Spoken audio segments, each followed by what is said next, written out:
Sir in case ఇప్పుడు మూడవ ప్రపంచ యుద్ధం వస్తే గనక ఏ ప్రాంతం నుంచి అది స్టార్ట్ అయ్యే ఛాన్స్ ఎక్కువగా ఉంది? Third world war will be fought over water అంటారు. నీళ్ళ కోసం కొట్టుకుంటారు. ఖతర్ లాంటి ప్లేస్లో ఆల్మోస్ట్ 95% నీళ్లు డీసాలినేషన్ నుంచి వస్తాయి. హెచ్ఐ ఏమన్నా తగ్గిపోయే ఛాన్స్ ఉందంటారు, విచ్ ఇస్ హ్యూమన్ ఇంటెలిజెన్స్. మీరు 3000 రెజ్యూమేలు చెక్ చేయగలరు. You can set a parameter and it will tell you which are the best candidate. The most underrated war అన్నది ఏది అంటే మీరేం చెప్తారు దానికి ఆన్సర్? మన దగ్గర ఏం చెప్తారు, ఎప్పుడు మీ రాజులు అన్ని యుద్ధాలు ఓడిపోయారు. మంగళూరు దగ్గర ఉల్లాల్ అని చెప్పి ఒక ప్లేస్ ఉంది. ఆ ప్లేస్లో there was a lady king called రాణి అబ్బక్. ఆమె ఒకరోజు అక్కడున్న పోర్చుగీస్ బెటాలియన్ మీద దాడి చేసి 3000 మందిని చంపేశారు. Then she went with her troops right up to Kundapur. అక్కడ వెళ్ళి మళ్ళీ ఇంకొక 2000 మందిని చంపారు. That was a story of Rani Abbak. అస్సాంలో there was a kingdom called Ahom. 800 సంవత్సరాలు వాళ్ళు ఒక్క ముఘల్ను బ్రిటిష్ నట్టుకు రానియరు. చరిత్ర ఎందుకు మర్చిపోయింది అంటారు సార్? చరిత్ర రాసిన వాళ్ళు ఎవరు? ఇంగ్లీష్లో ఒక సేయింగ్ ఉంది, till the lion learns to write the Hunter is always the brave one. And string of pearls వ్యూహం. నెహ్రూ హాఫ్ ద లదాఖ్ ఇచ్చేశారు చైనాకి. అది చేసిన పెద్ద తప్పు. ఏకే ఆంటనీ గారు ఒక ఫేమస్ స్టేట్మెంట్ ఒకసారి ఇచ్చారు పార్లమెంట్లో. ఇమాజిన్, ఒక డిఫెన్స్ మినిస్టర్ అంటున్నారు, చాలా కోపం వస్తున్నారు మనం కడితే. కార్పొరేట్ ప్రభావం మరియు టీఆర్పీ కారణంగా నిజమైన జర్నలిజం బలహీనపడుతుంది అంటారు. ఒక టైంలో బీజీ వర్గీస్ కానీ, ఖుష్వంత్ సింగ్ కానీ, రామోజీరావు గారు కానీ చాలా పెద్ద మేధావులు ఉన్నారు. ఇప్పుడు జర్నలిజం అనేది ఎక్కడ పోయింది? ఇప్పుడు ఒక బ్రేకింగ్ న్యూస్ కల్చర్ వచ్చింది. And so now I'll talk about one sensation, which is Cockroach Janata Party, CJP. ఒక సెన్సేషన్, ఇండియా అగేన్స్ట్ కరప్షన్ అక్కడ మూవ్మెంట్ ఉండేది, అన్నా హజారే గారు. దాని నుంచి పుట్టి బయటకు వచ్చిందే ఆమ్ ఆద్మీ పార్టీ. వీళ్ళందరూ ఆమ్ ఆద్మీ పార్టీ వాళ్ళే. కొత్తది ఏమైనా సెన్సేషన్ తీసుకురావాలని చెప్పి కాక్రోచ్ జనతా పార్టీని స్టార్ట్ చేశారు. Sir, finally, as a senior journalist, what are you looking forward from journalism right now? Well, I lost my hope actually. Hello everyone, welcome to visual talks podcast. So ఇప్పుడే senior journalist Suresh కొచ్చాటిల్ గారితో beautiful podcast interview జరిగిందండి. So we spoke about many things. అంటే present AI ఎలా ఉంది, ఫ్యూచర్లో ఎలా ఉండబోతోంది, Indo China గతంలో జరిగినటువంటి 1962 వార్ గురించి కావచ్చు, అండ్ ప్రజెంట్ చైనా ఎలా ఆ సుప్రీమసీ ఇండియా మీద గెయిన్ చేయడానికి ట్రై చేస్తుంది, స్ట్రింగ్ ఆఫ్ పర్ల్స్ గురించి కావచ్చు, అండ్ మోస్ట్ ఇంపార్టెంట్లీ మన చరిత్రలో మనకే తెలియనటువంటి రాజులు రాణుల గురించి, అండ్ అలానే 2047 నాటికి ఇండియా ఎలా ఉంటుంది, అండ్ అలానే కాక్రోచ్ జనతా పార్టీ గురించి కావచ్చు, సో సోషల్ మీడియా గురించి కావచ్చు, అండ్ జర్నలిజం ఒకప్పుడు ఎలా ఉండేది, ఇప్పుడు ఎలా ఉంది, అండ్ ఫ్యూచర్లో ఎలా ఉండబోతోంది.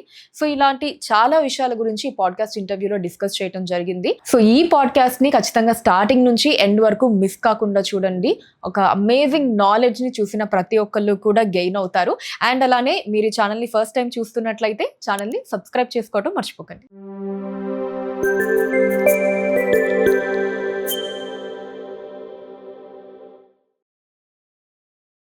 హలో సురేష్ కొచ్చాటిల్ గారు. నమస్కారం. నమస్తే అండి. How are you doing? I'm good. Great having you sir. Sir, చరిత్రలో ప్రపంచ రాజకీయాల్ని మార్చినటువంటి యుద్ధాలు ఎన్నో జరిగాయి, కానీ ప్రజలు ఎక్కువగా గుర్తించని బట్ అయినా సరే ఈ ప్రపంచ శక్తి సమీకరణాలని మార్చివేసినటువంటి the most underrated war అన్నది ఏది అంటే మీరేం చెప్తారు దానికి answer? The most underrated war. Underrated అని చెప్పలేము, కానీ లీస్ట్ ఇంపార్టెన్స్ ఇచ్చిన వార్ కూడా ఉండొచ్చు. ఇప్పుడు మీరు వియట్నాం వార్ చూడండి. ఐ థింక్ వియట్నాం వార్ చాలా లెసన్స్ నేర్పించారు చాలామంది. ఎంత పవర్ఫుల్ ఆర్మీ అయినా కానీ దాన్ని మీరు ఒక డిటర్మినేషన్ ఉంటే మీరు ఓడించవచ్చు వాళ్ళని. You can defeat them. America లాంటి ఆ టైంలో కూడా అమెరికా వాజ్ వెరీ పవర్ఫుల్, కానీ ఒక చిన్న గ్రూప్ ఆఫ్ ఒక రెబెల్స్, ఒక ఏం చెప్తారు, ఒక గెరిలా వార్ఫేర్ ఎక్స్పర్ట్ అయిన వాళ్ళు అమెరికాను ఓడించారు. వాళ్ళు అమెరికా దగ్గర ప్లేన్లు ఉండే, అమెరికా దగ్గర మ్యాన్ పవర్ ఉండే, అమెరికా దగ్గర టెక్నాలజీ ఉండే, ఆ టైంలో ఉన్న టెక్నాలజీ ఏదైనా కానివ్వండి, కానీ వాళ్ళు they could not fight. So Vietnam వారు ఇప్పుడున్న యంగ్స్టర్స్కి చాలామందికి తెలియదు. వాళ్ళు ఆపరేషన్ సింధూర్ కానీ, ఇప్పుడు నడుస్తున్న యుద్ధం కానీ, రష్యా యుక్రెయిన్ యుద్ధం కానీ, ఇదన్నీ వాళ్ళకి తెలుసు. కానీ I think the best war అని చెప్పలేం. అది వార్ ఈజ్ నెవర్ గుడ్, కానీ ఒక లెసన్ నేర్పించింది, చాలా మటుకు తెలిసింది అది. Then second world war. Of course second world వార్లో చాలా ఇన్సిడెన్సెస్ ఉన్నాయి, మనకు తెలియని ఇన్సిడెన్సెస్ చాలా ఉన్నాయి, చిన్న చిన్న యుద్ధాలు which are fought great. For example the liberation of Haifa అనే టౌన్ ఇజ్రాయెల్లో. దాన్ని ఆటోమన్ టర్క్స్ నుంచి లిబరేట్ చేసినారు మన ఇండియన్ ఆర్మీ సోల్జర్స్. అప్పుడు బ్రిటిష్ ఆర్మీలో ఉండేవాళ్ళు. ఓకే, ఇప్పుడు కూడా హైఫాలో ఉన్న ఇజ్రాయెల్ అంగీకరిస్తున్నారు ఇవాళ కూడా. ఇజ్రాయెల్లో ఉన్న టెక్స్ట్ బుక్స్లో మన ఇండియన్ ఆర్మీ గురించి డీటెయిల్స్ ఉంది. వాళ్ళు ఎట్లా వచ్చారో టౌన్కి, ఎట్లా క్యాప్చర్ చేశారని చెప్పేసి. ఢిల్లీలో తీన్మూర్తి చౌక్ అనే ఒక జంక్షన్ ఉండేది. Actually it now called Haifa Chowk. So ఇట్లాంటి అన్నోన్ వార్స్ చాలా ఉన్నాయి. కానీ నాకు అన్నిటికంటే నచ్చేది ఏంటంటే వార్ అనే చెప్పి బ్యాటిల్ కూడా ఉండొచ్చు. మన దగ్గర చాలా మటుకు బ్యాటిల్స్ జరిగింది అట్లాంటిది. మన దగ్గర ఏం చెప్తారు ఎప్పుడు, మీ రాజులు అన్ని యుద్ధాలు ఓడిపోయారు, ఏం గెలవలేదు. కాదు, తప్పు. విక్రమ్ సంపత్ కానీ మనోషి సెన్గుప్తా కానీ వీళ్ళు రాసిన పుస్తకాలు చూడండి. సాఫ్రన్ స్వర్డ్స్ అని Manoshi he's written beautiful 2 set books. Vikram Sampath గారు రాశారు ఇంకొక సెట్ బుక్స్, ఆయన కింగ్స్ హూ నెవర్ లాస్ట్. మన ఓడిపోలేని యుద్ధాలు. కానీ మనకు చెప్పింది ఏంటి, అన్ని యుద్ధాలు మనం ఓడిపోయాయని చెప్పి. And always give this example of Rani Abbaka. Mangaluru దగ్గర ఉల్లాల్ అని చెప్పి ఒక ప్లేస్ ఉంది. It was between Mangalore and Udupi. Okay, ఆ ప్లేస్లో there was a lady king called Rani Abbakka. Rani Abbaka. Abbakka. Okay, చూడండి, మీకు కూడా తెలియదు. Rani of that place. ఆమె ఒకరోజు అక్కడున్న పోర్చుగీస్ బెటాలియన్ మీద దాడి చేసి 3000 మందిని చంపేశారు. Then she went with her troops right up to Kundapura. Kundapura అంటే మీరు ఉడిపి క్రాస్ చేసి మురుదేశ్వర్ క్రాస్ చేసి గోకర్ణ కన్నా ముందు అక్కడ వెళ్ళి మళ్ళీ ఇంకొక 2000 మందిని చంపారు. That was the story of Rani Abbakka. Last of course ఆమెని వాళ్ళ హస్బెండే వాళ్ళు ట్రైటర్ ఆయన హ్యాండ్ ఓవర్ చేసేసిండు వాళ్ళ పోర్చుగీస్కి, అండ్ షీ వాజ్ హ్యాంగ్డ్. కానీ రాణి అబ్బక్క గురించి ఎవరికి తెలుసు ఇప్పుడు? No one knows. ఎగ్జాక్ట్లీ. మనకి ఉంది కొన్ని, ఇప్పుడు రాణి లక్ష్మీబాయి, ఝాన్సీ అంటారు, అదన్నీ ఉన్నాయి తెలుసున్నట్టు. ఇది ఈ స్టోరీస్ ఉండాలి. ఆమెకు 2 స్టాచ్యూస్ ఉన్నాయి, ఒకటి బెంగళూరులో, ఒకటి ఉల్లాల్లో, her native place. Okay, no bravery thing, nothing. Because ఎవరు రాయలేదు. ఈ పుస్తకాలు రాసిందంతా బ్రిటిష్ వాళ్ళు. అంటే వాళ్ళు ఓడిపోయిన యుద్ధాలు వాళ్ళు రాయరు కదా, పోర్చుగీస్ రాయరు కదా, ఫ్రెంచ్ రాయరు, Dutch will not write. This is the problem. అస్సాంలో there was a kingdom called Ahom. Original name of Assam is Ahom. 800 సంవత్సరాలు వాళ్ళు ఒక్క ముఘల్ను బ్రిటిష్ నట్టుకు రాలేదు. 800 ఇయర్స్ అహోమ్ రాజులు. కానీ వాళ్ళ గురించి ఏమైనా ఉందా ఎక్కడైనా? లేదు. ఏముంది? Akbar the great. ఓకే, మన దగ్గర రాణా ప్రతాప్ ఉన్నారు. He's not great, he's great, కానీ ఆయన గురించి ఏం లేదు పబ్లిసిటీ. చరిత్ర ఎందుకు మర్చిపోయింది అంటారు సార్? చరిత్ర రాసిన వాళ్ళు ఎవరు? People who right history. నేను ఎప్పుడు చెప్తాను, ఇర్ఫాన్ హబీబ్ కానీ రొమిలా థాపర్ లాంటి వాళ్ళు హిస్టరీ రాశారు. ఇంగ్లీష్లో ఒక సేయింగ్ ఉంది, till the lion learns to write, the hunter is always the brave one. Okay, ఏ రోజు పులి నేర్చుకోవడానికి రాయడానికి నేర్చుకుంటే అప్పుడు చెప్తారు నిజంగా నేనే వాడిని తిన్నానని చెప్పేసి. అప్పుడు దాకా వాడేమంటాడు, నేనే చంపేశాను అంటాడు. ఐ ఓన్లీ డిడ్ అని. హిస్టరీ రాసేటోళ్ళు మన దగ్గర అదే ప్రాబ్లం. ఇప్పుడు ఎన్సీఆర్టీ బుక్స్లో మార్కులు తీసుకొస్తుంది. మన రియల్ హిస్టరీ ఇప్పుడు బయటకు వస్తుంది. విజయనగర సామ్రాజ్యం ఉండొచ్చు, చోళా సామ్రాజ్యం ఉండొచ్చు. You look at Birdeshwara temple today, shadow లేని టెంపుల్ అది. మొన్న నేను కొనార్క్ వెళ్ళాను, నేను ఒక 2 months ముందు. బ్యూటిఫుల్. అక్కడ ఏంటి, calculation of month wise calculation ఉంది అక్కడ. ఒక్కొక్క చారియట్కి వీల్కి, అది మీకు 10 రూపాయల నోట్ మీద కనిపిస్తుంది ఆ చారియట్ వీల్ మీకు. దాంట్లో మంత్ క్యాల్కులేషన్ ఉంది, డే క్యాల్కులేషన్ ఉంది, సెకండ్ క్యాల్కులేషన్ ఉంది. దాంట్లో చిన్న చిన్న దాంట్లో మీకు మంచి గైడ్ ఉంటే అని చూపిస్తారు ఇది. కానీ ఇది 13th centuryలో కట్టారు ఆ టెంపుల్. 13th century. అప్పుడు ఎట్లా తెలుసండి ఇన్ని నెలలు ఉంటుందని? How do they know so many seconds per day? వాళ్ళు they calculated it that way. దాన్ని గుంజి తీసుకురావడానికి 6 గుర్రాలు, 12 months in a year being hauled by 6 horses. So మన దగ్గర బ్యాటిల్స్ అనేది ది రాజులు చాలా మటుకు they are fought. You look at Cholas, వాళ్ళు ఎక్కడి దాకా వెళ్ళారు. ఆల్ ఆర్ సదర్న్ కింగ్స్ చాలా మటుకు నేవల్గా ఉండే. ఇంకొక మోస్ట్ అండర్ రేటెడ్ బ్యాటిల్ అంటే I will finish that story with that is Marthanda Varma versus the Dutch. మన బ్రిటిష్ ఈస్ట్ ఇండియా కంపెనీ భారతదేశానికి వచ్చే ముందు డచ్ ఈస్ట్ ఇండియా కంపెనీ ఉండే ఒకటి. వాళ్ళు చాలా పవర్ఫుల్ ఉండే. బ్రిటిష్ వాళ్ళు ఎక్కడ లేరు అప్పుడు. ఈ డచ్ అనేది వాళ్ళు సిలోన్ కానీ ఇప్పుడున్న ఇండోనేషియా, ఫిలిప్పీన్స్, మలేషియా మొత్తం రూల్ చేస్తుండే. కానీ భారతదేశంలో వాళ్ళు కాన్కర్ చేయలేకపోయారు. వాళ్ళకి అదొక కోరిక ఉండే. వాళ్ళు ఏం చేశారు, మార్తాండ వర్మ అని చెప్పి ట్రావెంకూర్ మహారాజా, వాళ్ళ దగ్గర చాలా పవర్ఫుల్ నేవీ ఉండే. వీళ్ళని కొట్టేస్తే మనం భారతదేశం క్యాప్చర్ చేసుకొని చెప్పి ఒక పెద్ద వార్ జరిగింది. బ్యాటిల్ ఆఫ్ కొలాచల్ అంటారు దాన్ని. మీరు ట్రివాండ్రం నుంచి కన్యాకుమారి వెళ్తున్న రూట్లో కొలాచల్ అని ఒక ప్లేస్ ఉంది. ఇప్పుడు కూడా ఒక పెద్ద టవర్ ఉంది అక్కడ. ఇండియన్ ఆర్మీ యొక్క every year they have a ceremony they. Okay. ఆ బ్యాటిల్లో డచ్ ఈస్ట్ ఇండియా కంపెనీని ఓడించారు మార్తాండవర్మ. దే డిఫీటెడ్ దెమ్ అనమాట. వాళ్ళ చాలా పెద్ద ఆర్మాడా ఉండే, షిప్పుల మీద షిప్లు ఉండే వాళ్ళకి, కానీ ఓడించారు ఈ నేవల్ వాళ్ళు మార్తాండవర్మ వాళ్ళ షిప్స్. దాని తర్వాత అక్కడున్న వాళ్ళ మెయిన్ క్యాప్టెన్ ఆయన్ని క్యాప్చర్ చేసుకొని తీసుకొచ్చి ఈయన కోర్టుకు తీసుకొచ్చారు మార్తాండవర్మ. ఆయన ఈ appointed him as chief of his staff, naval chaff ఈ డచ్ ఆయన్ని. ఆలోచించండి. సో ఇది మనం మనం కానీ అది మీకు రెగ్యులర్ బుక్స్లో ఎక్కడ కనిపించదు, but you will find it in military books. మీరు పెద్ద పెద్ద ఆర్మీ కాలేజెస్కి వెళ్తే the biggest naval battle of history of that time అని చూస్తే ఈ మార్తాండవర్మ వర్సెస్ ద డచ్ అని ఉంటుంది. ఆ బ్యాటిల్ తర్వాత డచ్ ఈస్ట్ ఇండియా కంపెనీ మొత్తం ఫినిష్ అయిపోయారు. వాళ్ళు దే లాస్ ఫిలిప్పీన్స్, ఇండోనేషియా మొత్తం వాళ్ళ చేతి నుంచి పోయింది. దాని తర్వాత ఈస్ట్ ఇండియా కంపెనీ వచ్చారు, తర్వాత బ్రిటిష్ వచ్చారు. వాళ్ళు బ్రిటిష్ వాళ్ళే కాదు, వాళ్ళు బ్రిటిష్ వచ్చారు. సో స్టోరీస్ ఆర్ దేర్, చాలా ఉన్నాయి. చెప్పుకుంటూ పోతే మనం గెలిచిన యుద్ధాలు మనం బయట యుద్ధాలను చూడక్కర్లేదు, మన దగ్గర చేసిన యుద్ధాలు చాలా ఉన్నాయి. కానీ దాన్ని పబ్లిసిటీ ఇవ్వలేకపోతున్నారు. దాని గురించి పుస్తకాలు చాలా తక్కువ రాశారు, ఇప్పుడు రాస్తున్నారు చాలామంది. ఓకే, లాస్ట్ 10-12 సంవత్సరాలు మార్పు చూస్తున్నాం. ఒకటి, that we're proud to be an Indian అని చెప్పి. మన హిస్టరీ చాలా స్ట్రాంగ్ హిస్టరీ మనది. నాట్ ఎగ్జాగరేటింగ్ సార్, మీరు చెప్తున్నవి అన్నీ వింటూ ఉంటే లిటరలీ గూస్ బంప్స్ వస్తున్నాయి. There lot of stories like that. Just so many ఏం చెప్తారు, రాజా అండ్ రాణీస్ మన దగ్గర ఉన్నారు, ఏం పోరాటం చేశారు వాళ్ళు. కానీ మనం వాళ్ళకి పబ్లిసిటీ ఇవ్వలేదు.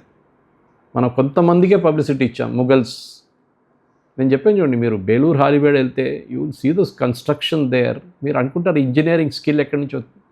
బెదరేశ్వర టెంపుల్ తంజావూరు 80 టన్ రాక్ ఉంది దానిపైన. 80 టన్ పెద్ద ఒక రాక్ గుడి పైన ఉంది. ఏ క్రేన్ ఉండే ఆ టైంలో అక్కడ దాకా తీసుకెళ్ళడానికి? They had a way to do it. They constructed a circular road right up to the top. తర్వాత రోడ్ తీసేశారు గుడి కట్టిన తర్వాత. It has withstood 7 earthquakes. The Birdeshwara temple shadow రాదు. ఈవెన్ కొనార్క్ టెంపుల్లో షాడో రాదు. No shadow, any time of the day shadow ఉండదు. అట్లా కట్టారు. అంతే, మన దగ్గర అంత ఇంజనీరింగ్ స్కిల్స్ ఉన్న రాజులు ఉన్నారు ఆ టైంలో, రాణిలు ఉన్నారు ఆ టైంలో. కానీ మనం వాళ్ళకి పబ్లిసిటీ ఇవ్వట్లేదు. మనం ఇప్పుడు కూడా బ్రిటిష్ వాళ్ళ గురించి మాట్లాడతాం. బ్రిటిష్ వాళ్ళు రైల్వే ట్రాక్లు కట్టిండ్రు. ఎవరి కోసం కట్టుకున్నారు? వాళ్ళ కోసం కట్టుకున్నారు వాళ్ళు, మన కోసం కాదు. We should understand these things. We should be proud. ఎందుకంటే ఇంగ్లీష్లో ఒక సేయింగ్ ఇది, those who forget history are condemned to repeat it. History మర్చిపోతే మళ్ళీ మనతో అదే జరుగుతుంది. అది మనం ఎప్పుడు మర్చిపోకూడదు. Coming to India and China thing. So China ఇండియాని డైరెక్ట్ వార్గా కాకుండా ఆర్థికంగా వ్యూహాత్మకంగా చుట్టుముట్టడానికి ప్రయత్నాలు చేస్తుందనే వాదనలు ఎక్కువగా వినిపిస్తున్నాయి మనకి. అండ్ స్ట్రింగ్ ఆఫ్ పర్ల్స్ వ్యూహం అంటే మన ఇండియన్ ఓషన్ మీద చైనా పెంచుకుంటున్నటువంటి ప్రభావం ఏదైతే ఉందో, అండ్ అలానే ఈ చైనా ఇండియా మధ్య పోటీని మీరు ఎలా చూస్తారు? చైనా ఇండియాకి 1962 నుంచే మనకు మొదలైంది ప్రాబ్లం. చైనా ఒక డిస్ప్యూటెడ్ టెరిటరీగా లద్దాఖ్ని చూస్తారు, అరుణాచల్ ప్రదేశ్ని చూస్తారు, ఈవెన్ అస్సాంని కూడా.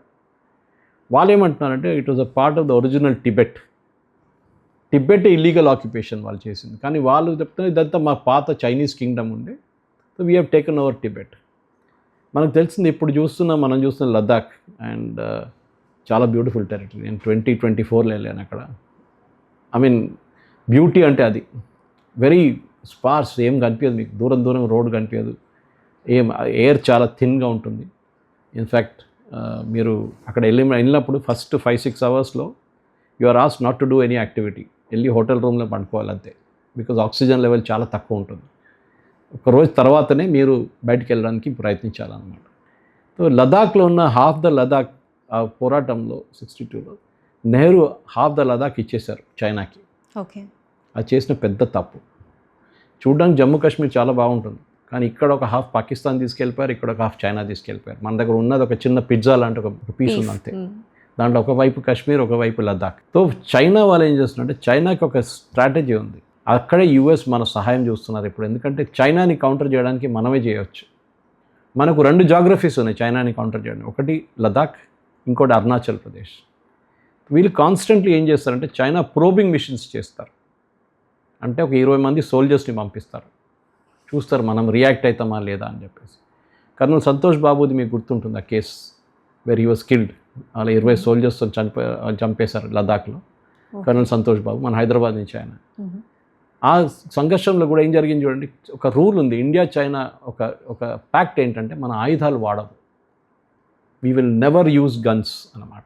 ఆ గొడవలో కూడా మీరు చూస్తుంటారు క్లబ్స్ వాడారు, కర్రలతో వాడారు, దాంతో బాబోడ్ వైర్ ఫెన్సింగ్ కట్టేసి కొట్టారు వీళ్ళు. సో మన దగ్గర చైనా కాన్స్టెంట్లీ ఏం చూస్తున్నారంటే మనం ఒక ఎకనామిక్ పక్కన పెడతాం, అది మనం సపరేట్గా తీసుకుందాం.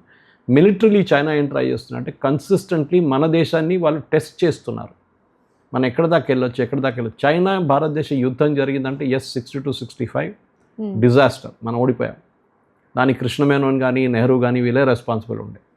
ఓకే, కానీ దాన్ని చాలా మటుకు కమిషన్స్ ఇన్వెస్టిగేట్ చేశారు, అన్నీ చేశారు. కానీ నెహ్రూది ఒక లాజిక్ ఉండే, అక్కడ ఏం లేదు, not even a blade of grass grows there అన్నారు. అక్కడ పోతే పోనీ ఏమైందని చెప్పేసి, that is not a correct way of looking అండి. ఇప్పుడు కొత్త దాంట్లో చైనా వాళ్ళు బేస్లు పెడుతున్నారు, ఎయిర్ ఫోర్స్ బేస్లు పెడుతున్నారు, వాళ్ళు పెద్ద ఏం చెప్తారు విలేజెస్ కన్స్ట్రక్ట్ చేస్తున్నారు, ఆల్ వెదర్ రోడ్స్ కడుతున్నారు. ఇదంతా జరుగుతుంది, మనం కూడా చేస్తున్నాం.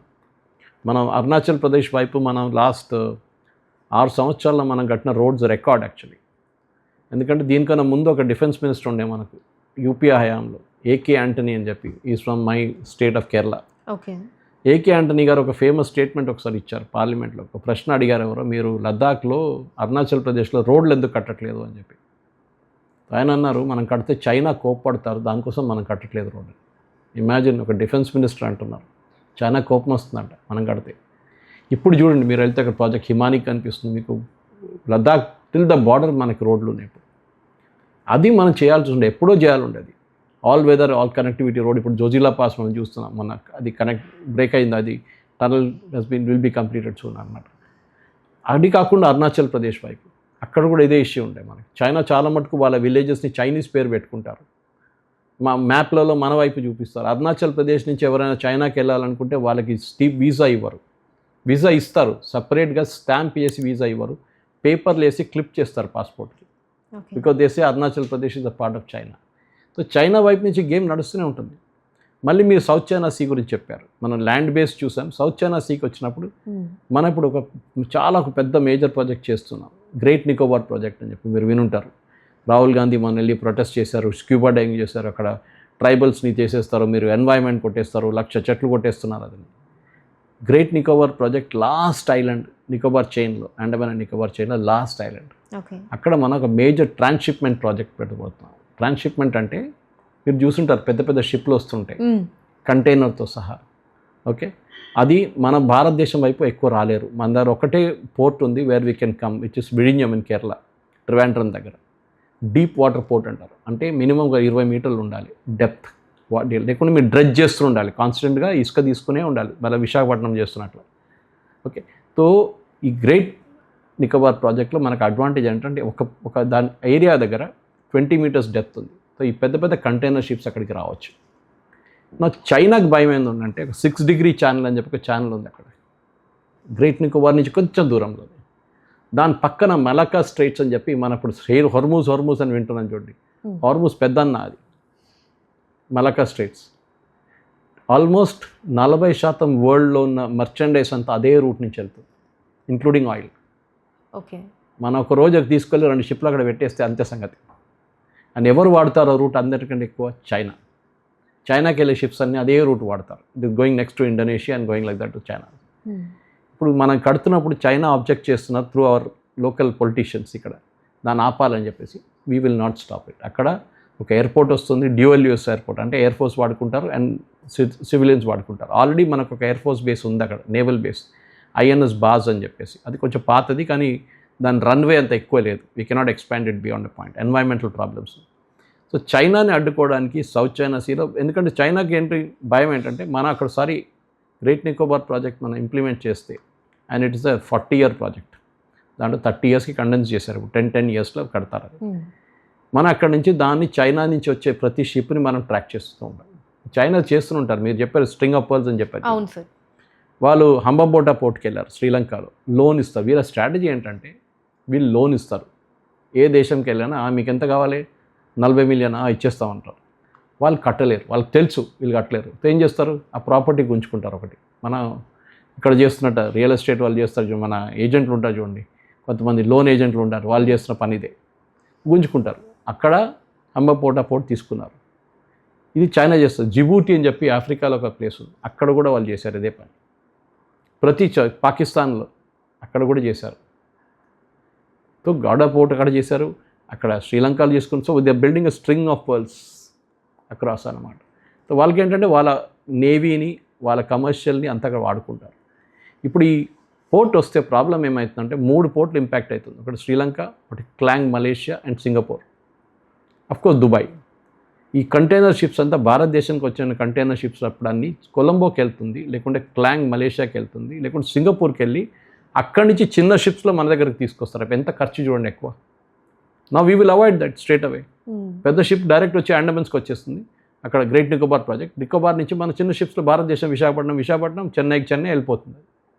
అది వీళ్ళు చేయట్లేదు చైనా వాళ్ళు. చాలా అడ్డుకోవడానికి ట్రై చేస్తారు దీనికన్నా ముందు కూడా. ఇప్పుడు మన లోకల్ పొలిటీషియన్స్ వాడుకుంటున్నారు, డబ్బులు ఇచ్చి మీడియాతో రాపిస్తున్నారు.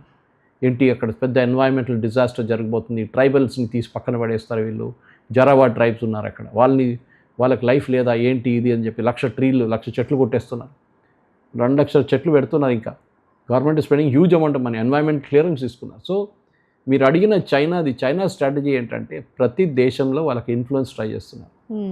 వాళ్ళని అడ్డుకోవడానికి ఒకటే దేశం వెంటబడుతున్నారు, దట్ ఈస్ యుఎస్. దానికోసం భారతదేశంతో ఇంత ప్రేమ వాళ్ళకి, ఆర్ బంగ్లాదేశ్తో. బికాజ్ బంగ్లాదేశ్ నుంచి వీ కెన్ ఈజీలీ క్యాచ్. మీరు మయన్మార్ చూడండి, మనం అండమాన్ నికోబార్ దగ్గర నుంచి మయన్మార్ చాలా దగ్గర. అవును. Thailand is pretty close, Phuket. Okay, మన మెయిన్లాండ్ నుంచి చాలా దూరం మనకి. సో మనకు అది పెద్ద అడ్వాంటేజ్. సో ఇప్పుడు ఆయిల్ ప్రాస్పెక్టింగ్ కూడా చేస్తున్నారు అంటున్నారు, అక్కడ ఆయిల్ డ్రిల్లింగ్ కూడా జరుగుతుంది, ఏమైనా ఆయిల్ దొరికితే గ్యాస్ దొరుకుతుంది అంటున్నారు అక్కడ, చూద్దాం. బట్ చైనా ఇన్ఫ్లుయెన్స్ తగ్గించాలంటే చైనా దగ్గర డబ్బులు చాలా ఉన్నాయి, అది మనం గుర్తుపెట్టుకోవాలి. And they are investing that. మనం కూడా చేస్తున్నాం, మనం కూడా తక్కువ కాదు ప్లేయర్లు. మన శ్రీలంకలో ఒక పోర్ట్ మనం టేక్ ఓవర్ చేసుకున్నాం, మ్యాసగాన్ డాక్ అని చెప్పి మన company, government of India defence company take over చేసుకున్నారు. వాళ్ళకి పోర్ట్ మొత్తం కొనుక్కున్నాం మనం. సో దట్ వాళ్ళు అక్కడ ఉంటే మనం ఇక్కడ ఉంటాం, చైనాని చూస్తుంటాం వాడు ఏం చేస్తున్నాం మనం ఏం చేయాలని. లేకుంటే వాళ్ళు సబ్మెరీన్స్ తిరుగుతూనే ఉంటుంది ఇండియన్ ఓషన్ రీజన్లో. Okay, and South China Sea మొత్తం డామినేట్ చేయడానికి ట్రై చేస్తున్నారు. So we will not allow it to be dominated. చాలా క్లియర్ అన్నమాట. మాల్డీవ్స్లో మనకు ప్రాజెక్ట్ పెట్టాం.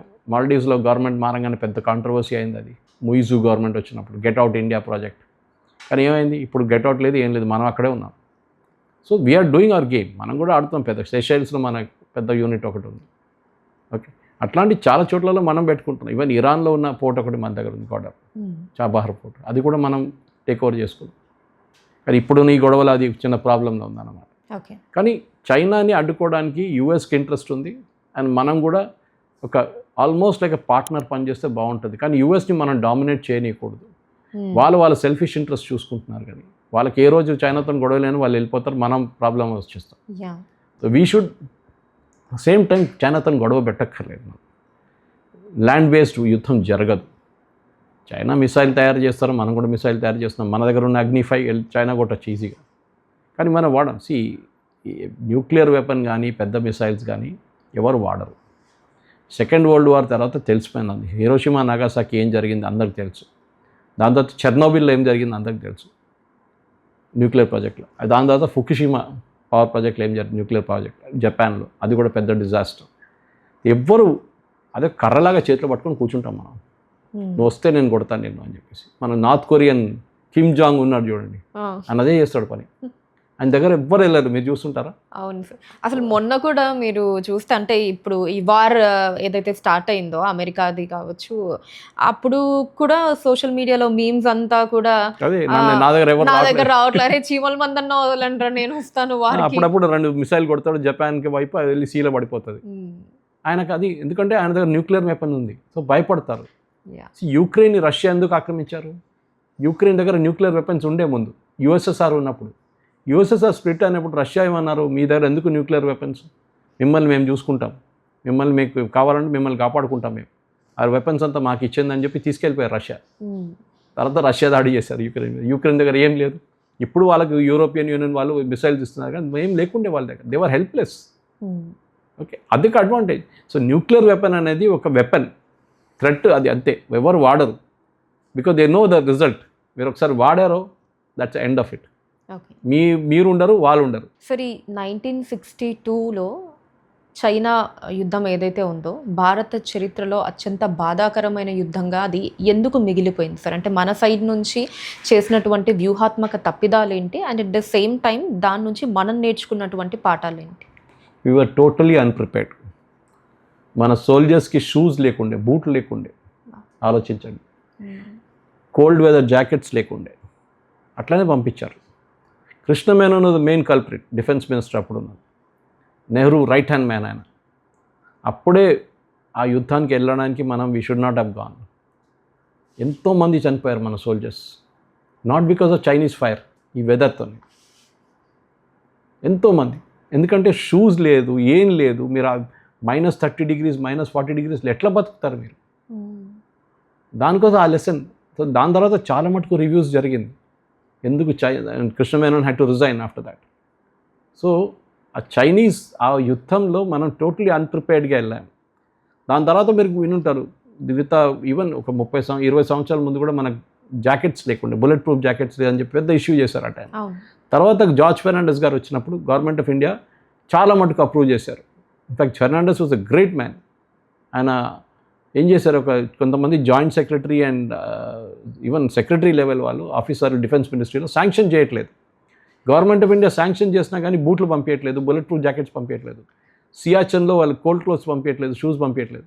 ఈయనేం చేశారు, కొంతమంది సియాచిన్ పంపించారు, అక్కడ ఉండండి ఒక నెల, అప్పుడు మీకు తెలుస్తుందని చెప్పేసి పరిగెత్తుకుంటూ వచ్చేసారు 2 రోజుల వాళ్ళు. చెప్పండి ఎక్కడ సంతకం పెట్టాలని చెప్పేసి. That is how you should do it. మన సోల్జర్స్కి ఆ రోజు ఆయుధాలు ఇవ్వలేదు, ఒకటి బట్టలు లేవు, షూస్ లేదు, ఏం లేదు. ఎట్లా how will they fight? Logistics లేదు. ఆర్మీ అనగానే ఏదో 10 మంది, ఒక 50 మంది, లేకుంటే ఒక ఎంటైర్ బ్రిగేడ్ 32,000 మంది వెళ్ళి ఇక్కడ నిలబడడం కాదు. వాళ్ళకి ఎంటైర్ సప్లై చైన్ ఉండాలి వెనక నుంచి. అంటే ఫుడ్ కానివ్వండి, మెడిసిన్స్ కానివ్వండి, హెల్త్ కేర్ కానివ్వండి, అన్నిటికీ వాళ్ళకి సప్లై ఉండాలి, సప్లై రూట్స్ ఉండాలి. ఆయుధాలు పంపించే దాంట్లో రీఎన్ఫోర్స్మెంట్స్ కావాలి. ఆర్మీ మార్క్స్ ఆన్ స్టమక్ అంటారు, వాళ్ళకి తిండి పెట్టాలి వాళ్ళకి. లేకుండా అక్కడ వెళ్ళి ఏం తిండి లేకుండా ఏం చేస్తారు, చనిపోతారు వాళ్ళు ఆ చలిలో. సో అది దాని తర్వాత నేర్చుకున్న లెసన్స్ నుంచి మనం చాలా మటుకు కేమ్ టు నో. ఆర్మీని మోడర్నైజ్ చేసాం, కానీ టిల్ 1990 అండ్ ఈవెన్ బియాండ్ 2010 దాకా కూడా మనం ఎక్కువ ఇన్వెస్ట్ చేయలేదు. ఇప్పుడు మన ఆర్మీకి ఏం కావాలంటే అది దొరుకుతుంది వాళ్ళకి. అదొక పెద్ద అడ్వాంటేజ్. దానికోసం చైనా కూడా చూడండి, దే ఆర్ ఆల్సో నాట్, వాళ్ళు అప్పుడప్పుడు అక్కడిక్కడ పాస్చరింగ్ చేస్తారు, మన మీడియాలో కొన్ని ఆర్టికల్ రాపించుకుంటారు, మేము వచ్చేసాము, అక్కడ కూర్చున్నాం మేము. Okay, so even general Naravane book controversy, ఇంత కాంట్రవర్సీ ఎందుకైందంటే ఒక చైనీస్ దాని మూమెంట్ గురించి జరిగింది. అది ఆ కాంట్రవర్సీ అంత ఆ బుక్లో పార్లమెంట్లో ఇంత పెద్ద గొడవ జరిగింది. రాహుల్ గాంధీ పుస్తకం తీసుకెళ్ళి చూపించారు. That is not a point. Point ఏంటంటే చైనాతోని మనకి ఫర్ అవర్ ప్రాబ్లం ఉంటుంది. ఇంగ్లీష్లో అంటారు, you can't choose your neighbours but you can choose your friends అని. మీ ఇంటి పక్కన ఉంటే వాళ్ళు ఇంటి పక్కనే ఉంటారు, మీరు వాళ్ళు ఎక్కడ వెళ్ళరు. ఓకే, కానీ మీ ఫ్రెండ్స్ని మీరు మార్చుకోవచ్చు, but you cannot change your neighbours. So we have to survive చైనాతోని. వాళ్ళు మ్యానుఫ్యాక్చరింగ్ చాలా ముందుకు వెళ్ళిపోయారు, దట్స్ అ సపరేట్ స్టోరీ, దాని గురించి గంట సేపు మాట్లాడచ్చు కాబట్టి. కానీ ఆ మ్యానుఫ్యాక్చరింగ్ బేస్ మొత్తం చైనా ఎప్పటి నుంచి, అది మన మీద ఒక ఇంపాక్ట్ కాదు, యూఎస్కి దాని మీద పెద్ద ఇంపాక్ట్ యూఎస్ మీద జరిగింది. వాళ్ళ కార్ ఇండస్ట్రీ కానీ మొత్తం తీసుకెళ్ళిపోయారు చైనా, స్టీల్ ఇండస్ట్రీ అంతా. కానీ మనం నేర్చుకోవాల్సింది చాలా ఉంది చైనా దగ్గర నుంచి. ఓకే, వాళ్ళకి అడ్వాంటేజ్ ఏంటంటే దే ఆర్ ఎ డిక్టేటర్షిప్. ఒక్కరు ఆర్డర్ ఇస్తారు, అందరు వింటారు. మన దగ్గర అట్లా కాదు కదా. మన దగ్గర ఏమనంటే డెమోక్రసీ అంటాడు, మన డిబేట్ అంటాడు, ఇది ఎందుకు చేయాలంటాడు. ఇది ప్రాబ్లం. సో మన దగ్గర డిసడ్వాంటేజ్ ఉంది, అది మనం ఏం చేయలేము ఇప్పుడు దాకా. అసలు ఇప్పుడు ప్రజెంట్ ఉన్న సినారియో చూస్తూ ఉంటే ప్రపంచ దేశాలు అంటే రాను రాను ఇంకా ల్యాండ్ కోసం కాదు కానీ వాటర్ కోసం, నీటి కోసం, డేటా కోసం, సెమీ కండక్టర్స్ లేదా అరుదైన ఖనిజాలు ఉంటాయి కదా, సో వాటి కోసం యుద్ధాలు జరిగే ఛాన్సెస్ ఎక్కువగా ఉండబోతున్నాయని చెప్పి నిపుణులు చెబుతూ ఉన్నారు. సో మీ అభిప్రాయం ప్రకారం రాబోయే 20-30 సంవత్సరాల్లో దేనికోసం ఎక్కువగా ప్రపంచ దేశాలు యుద్ధాలు చేసేటటువంటి ఛాన్సెస్ ఉన్నాయి? ఎప్పుడు చెప్తుంటారండి, third world war will be fought over water అంటారు, నీళ్ళ కోసం కొట్టుకుంటారు. హైదరాబాద్ తీసుకోండి, ఇక్కడ యుద్ధం వస్తుందని చెప్పట్లేదు కానీ వెస్ట్ హైదరాబాద్లో ఇవాళ కూడా టైమ్స్ ఆఫ్ ఇండియా నిన్న కూడా వచ్చింది, నీళ్ళు లేవు. ఒకటి చోటు కాదు, west Hyderabad even towards Bachupally వైపు, ఇటువైపు చాలా కుత్బలాపూర్ వైపు నీళ్ళు లేదు. నీళ్ళు లేనప్పుడు ఏమవుతుంది? నీళ్ళు లేనప్పుడు మీరు ట్యాంకర్ తెప్పించుకుంటారు, మీరు నీళ్ళు పోసుకుంటారు, but after some time that also will run out. తర్వాత గొడవలు మొదలవుతుంది, నాకు నీళ్ళు నీ నీళ్ళు అని చెప్పి కొట్టుకుంటారు. నువ్వు ఎక్కువసేపు బోర్వెల్ కొడుతున్నా అని చెప్పి నీళ్ళు కొట్టుకుంటావు. సో దేశాలు ప్రపంచంలో కూడా ఇప్పుడు నీళ్ళు అనేది పెద్ద సమస్యగా మారిపోయింది. కొన్ని దేశాల్లో అసలు నీళ్ళు ఉండదు. మనం చూస్తున్న వెస్ట్ ఏషియా కాన్ఫ్లిక్ట్లో, ఈ ఇరాన్ ఇజ్రాయెల్ యుఎస్ యుద్ధంలో మీరు చూసుంటారు, యుఎస్ గవర్నమెంట్ ప్రెసిడెంట్ ట్రంప్ నేను మొత్తం సత్యనాశం చేసేస్తానని ఇరాన్కి ఇచ్చినప్పుడు, ఒక వార్నింగ్ ఇచ్చినప్పుడు ఆయన ఒక మాట అన్నారు, I will hit the desalination plants అన్నారు. అంటే వాళ్ళ దగ్గర సీ నుంచి డీసాలినేట్ చేసి నీళ్ళు తెప్పించుకుంటారు. ఖతర్ లాంటి ప్లేస్లో ఆల్మోస్ట్ 95% నీళ్ళు డీసాలినేషన్ నుంచి వస్తుంది. సౌదీ అరేబియాలో కొంచెం తక్కువ, ఎందుకంటే వాళ్ళ ల్యాండ్ మాస్ చాలా పెద్దది ఉంది. ఇరాన్లో కూడా అంతే. కానీ ఖతర్ కానీ కువైత్ కానీ బహ్రెయిన్ లాంటి ప్లేస్లో 100% ఆల్మోస్ట్ వాళ్ళు డీసాలినేషన్ మీద ఉంటుంది వాళ్ళ లైఫ్. ఇది పెద్ద ప్రాబ్లం అన్నమాట. సో మీకు వాళ్ళ లైఫ్ డిస్టర్బ్ చేయాలంటే ఏం చేయాలి? డీసాలినేషన్ ప్లాంట్ మీద కొట్టాలి. అప్పుడు ప్రజలకు నీళ్ళు ఉండవు. అప్పుడు వాళ్ళు రోడ్డు మీదకి వచ్చేస్తారు, గొడవ జరుగుతుంది, రెజ్యూమ్ చేంజ్ జరుగుతుంది. ఇది యుఎస్ స్ట్రాటజీ ఉండే. యుఎస్ అని కాదు, ఇప్పుడు అన్ని చోట్ల నీళ్ళ గురించే కొట్లాట నడుస్తుంది. Data is there. అది కాకుండా ఎకానమీ గురించి కూడా ఉంటుంది. ఎకనామిక్ వెల్బీయింగ్, ఆఫ్రికా చూడండి, అదే టైంలో మిడిల్ ఈస్ట్ చూడండి, అదే టైం యూరోప్ చూడండి. సో ప్రతి చోట్ల వాళ్ళ ఎకనామిక్ దాని మీద కూడా కొట్లాట ఉంటుంది. ఫర్ ఎగ్జాంపుల్ చిప్స్ గురించి ఉన్న గొడవ. ఎన్విడియా లాంటి కంపెనీస్ని అమెరికన్ గవర్నమెంట్ చైనాకి చిప్లు అమ్మడానికి పర్మిషన్ ఇవ్వట్లేదు, లిమిటెడ్ నెంబర్ ఇస్తున్నారు. ఎందుకంటే వాళ్ళకి భయం ఏంటంటే వీళ్ళు ఆ చిప్స్ తీసుకెళ్ళి చైనా తీసుకెళ్ళి ఒకటి కాపీ కొడతారు, రెండవది దాంతో వాళ్ళు డేటా సెంటర్స్ క్రియేట్ చేసుకుంటారు, దాంతో వాళ్ళు ఏఐ టూల్స్ క్రియేట్ చేసుకుంటారు, యుఎస్ వెనకకి వెళ్ళిపోతుంది ఆ రేస్లో అని చెప్పి. సో నీళ్ళు ఒకటి, your chips is another big battle అన్నమాట. మూడోది ఆఫ్కోర్స్ నాలెడ్జ్. అది చాలా పెద్ద బ్యాటిల్. ప్రెసిడెంట్ ట్రంప్ ఇప్పుడు మీరు చూసుంటారు, ఈ వీసా కోసం $1,00,000 ఫీజు పెట్టారు. అది ఇప్పుడు కొట్టుపడేశారు కోర్టు, అక్కడ యుఎస్ కోర్ట్స్. అక్కడున్న కంపెనీలు ఏం ఆర్గ్యూ చేస్తున్నారంటే ఇది తప్పు, ఇది కోర్టులో కూడా ఆర్గ్యూ చేశారు వాళ్ళు. ఇది మీరు టాలెంట్ని రానియట్లేదు యుఎస్కి. ఆ టాలెంట్ రాకపోతే మనకి కొత్త ప్రోడక్ట్స్ డెవలప్ చేయడానికి మనం చేయలేము. సో మనం యూజువల్లీ అనుకుంటాం భారతదేశం నుంచి మన కాస్ట్ ఆర్బిట్రేజ్ మోడల్ అంటాం. అంటే బేసిక్లీ అమెరికాలో చేయడానికి $10 చేస్తే గంటకి మనం $1 చేస్తాం, లేకుంటే $2 చేస్తాం. కాస్ట్ ఆర్బిట్రేజ్ మోడల్ మీద వర్క్ అవుతున్నాం మనం. కానీ మన నాలెడ్జ్ ఉంది చూడండి, ఎస్పెషలీ మన టెక్నికల్ సైడ్ నుంచి నాలెడ్జ్, సైన్స్ నాలెడ్జ్, మన స్టెమ్ అంటాం దాన్ని. స్టెమ్ నాలెడ్జ్ చాలా మటుకు మన దగ్గర యంగ్స్టర్స్ దగ్గర నుంచి వస్తుంది. మన దేశంలో 140,000 రిజిస్టర్డ్ స్టార్టప్స్ ఉన్నారు. 140,000. మన దగ్గర 100 యూనికార్న్లు ఉన్నాయి. సో నాలెడ్జ్ అనే క్రియేషన్ ఒక చాలా పెద్ద బ్యాటిల్ అయిపోతుంది. నేను దానికోసం ఎప్పుడు ఇక్కడున్న కొన్ని ఇంజనీరింగ్ కాలేజీలు వెళ్ళి నన్ను పిలుస్తారు, వాళ్ళు టాక్స్ పిలుస్తున్నారు, అదే అంటాను. ఫస్ట్ సెంటెన్స్ నేను వాళ్ళ ఇదే చెప్తాను, మీ ఒక్కరు కూడా ఉద్యోగం రాదని చెప్తాను నేను. So they are kind of shocked. ఎందుకంటే టుడే ఒక బ్యాటిల్గా అయిపోయింది. నాలెడ్జ్తోనే మీకు ఉద్యోగం వస్తుంది. మీ దగ్గర ఉన్న నాలెడ్జ్ ఉంటే ఆ నాలెడ్జ్ సరిపోదు. సబ్జెక్ట్ నాలెడ్జ్ అది. మనకి ఎప్పుడు నేను చెప్తూనే ఉంటాను, మనకి ఇవాళ ఒక ప్లంబర్ దొరకరు, కార్పెంటర్ దొరకరు, ఎలక్ట్రీషియన్ దొరకరు, ఎయిర్ కండిషనింగ్ మెకానిక్ దొరకరు. కానీ మీకు ఒక సాఫ్ట్వేర్ ఇంజనీర్ కావాలంటే యునైటెడ్ స్టేట్స్ ఆఫ్ అమీర్పేట్కి వెళ్తే అక్కడ పడుతుంది, రాయి పడేస్తే అక్కడ ఉంటుంది, తలవే పడుతుంది. So we got everything misplaced. So talent battle ఒకటి, చిప్స్ బ్యాటిల్ ఒకటి, వాటర్ బ్యాటిల్ ఒకటి, అది కాకుండా చాలా ఉన్నాయి. ఇంకా ఎకానమీ, ఫర్ ఎగ్జాంపుల్ డబ్బుల గురించి కూడా.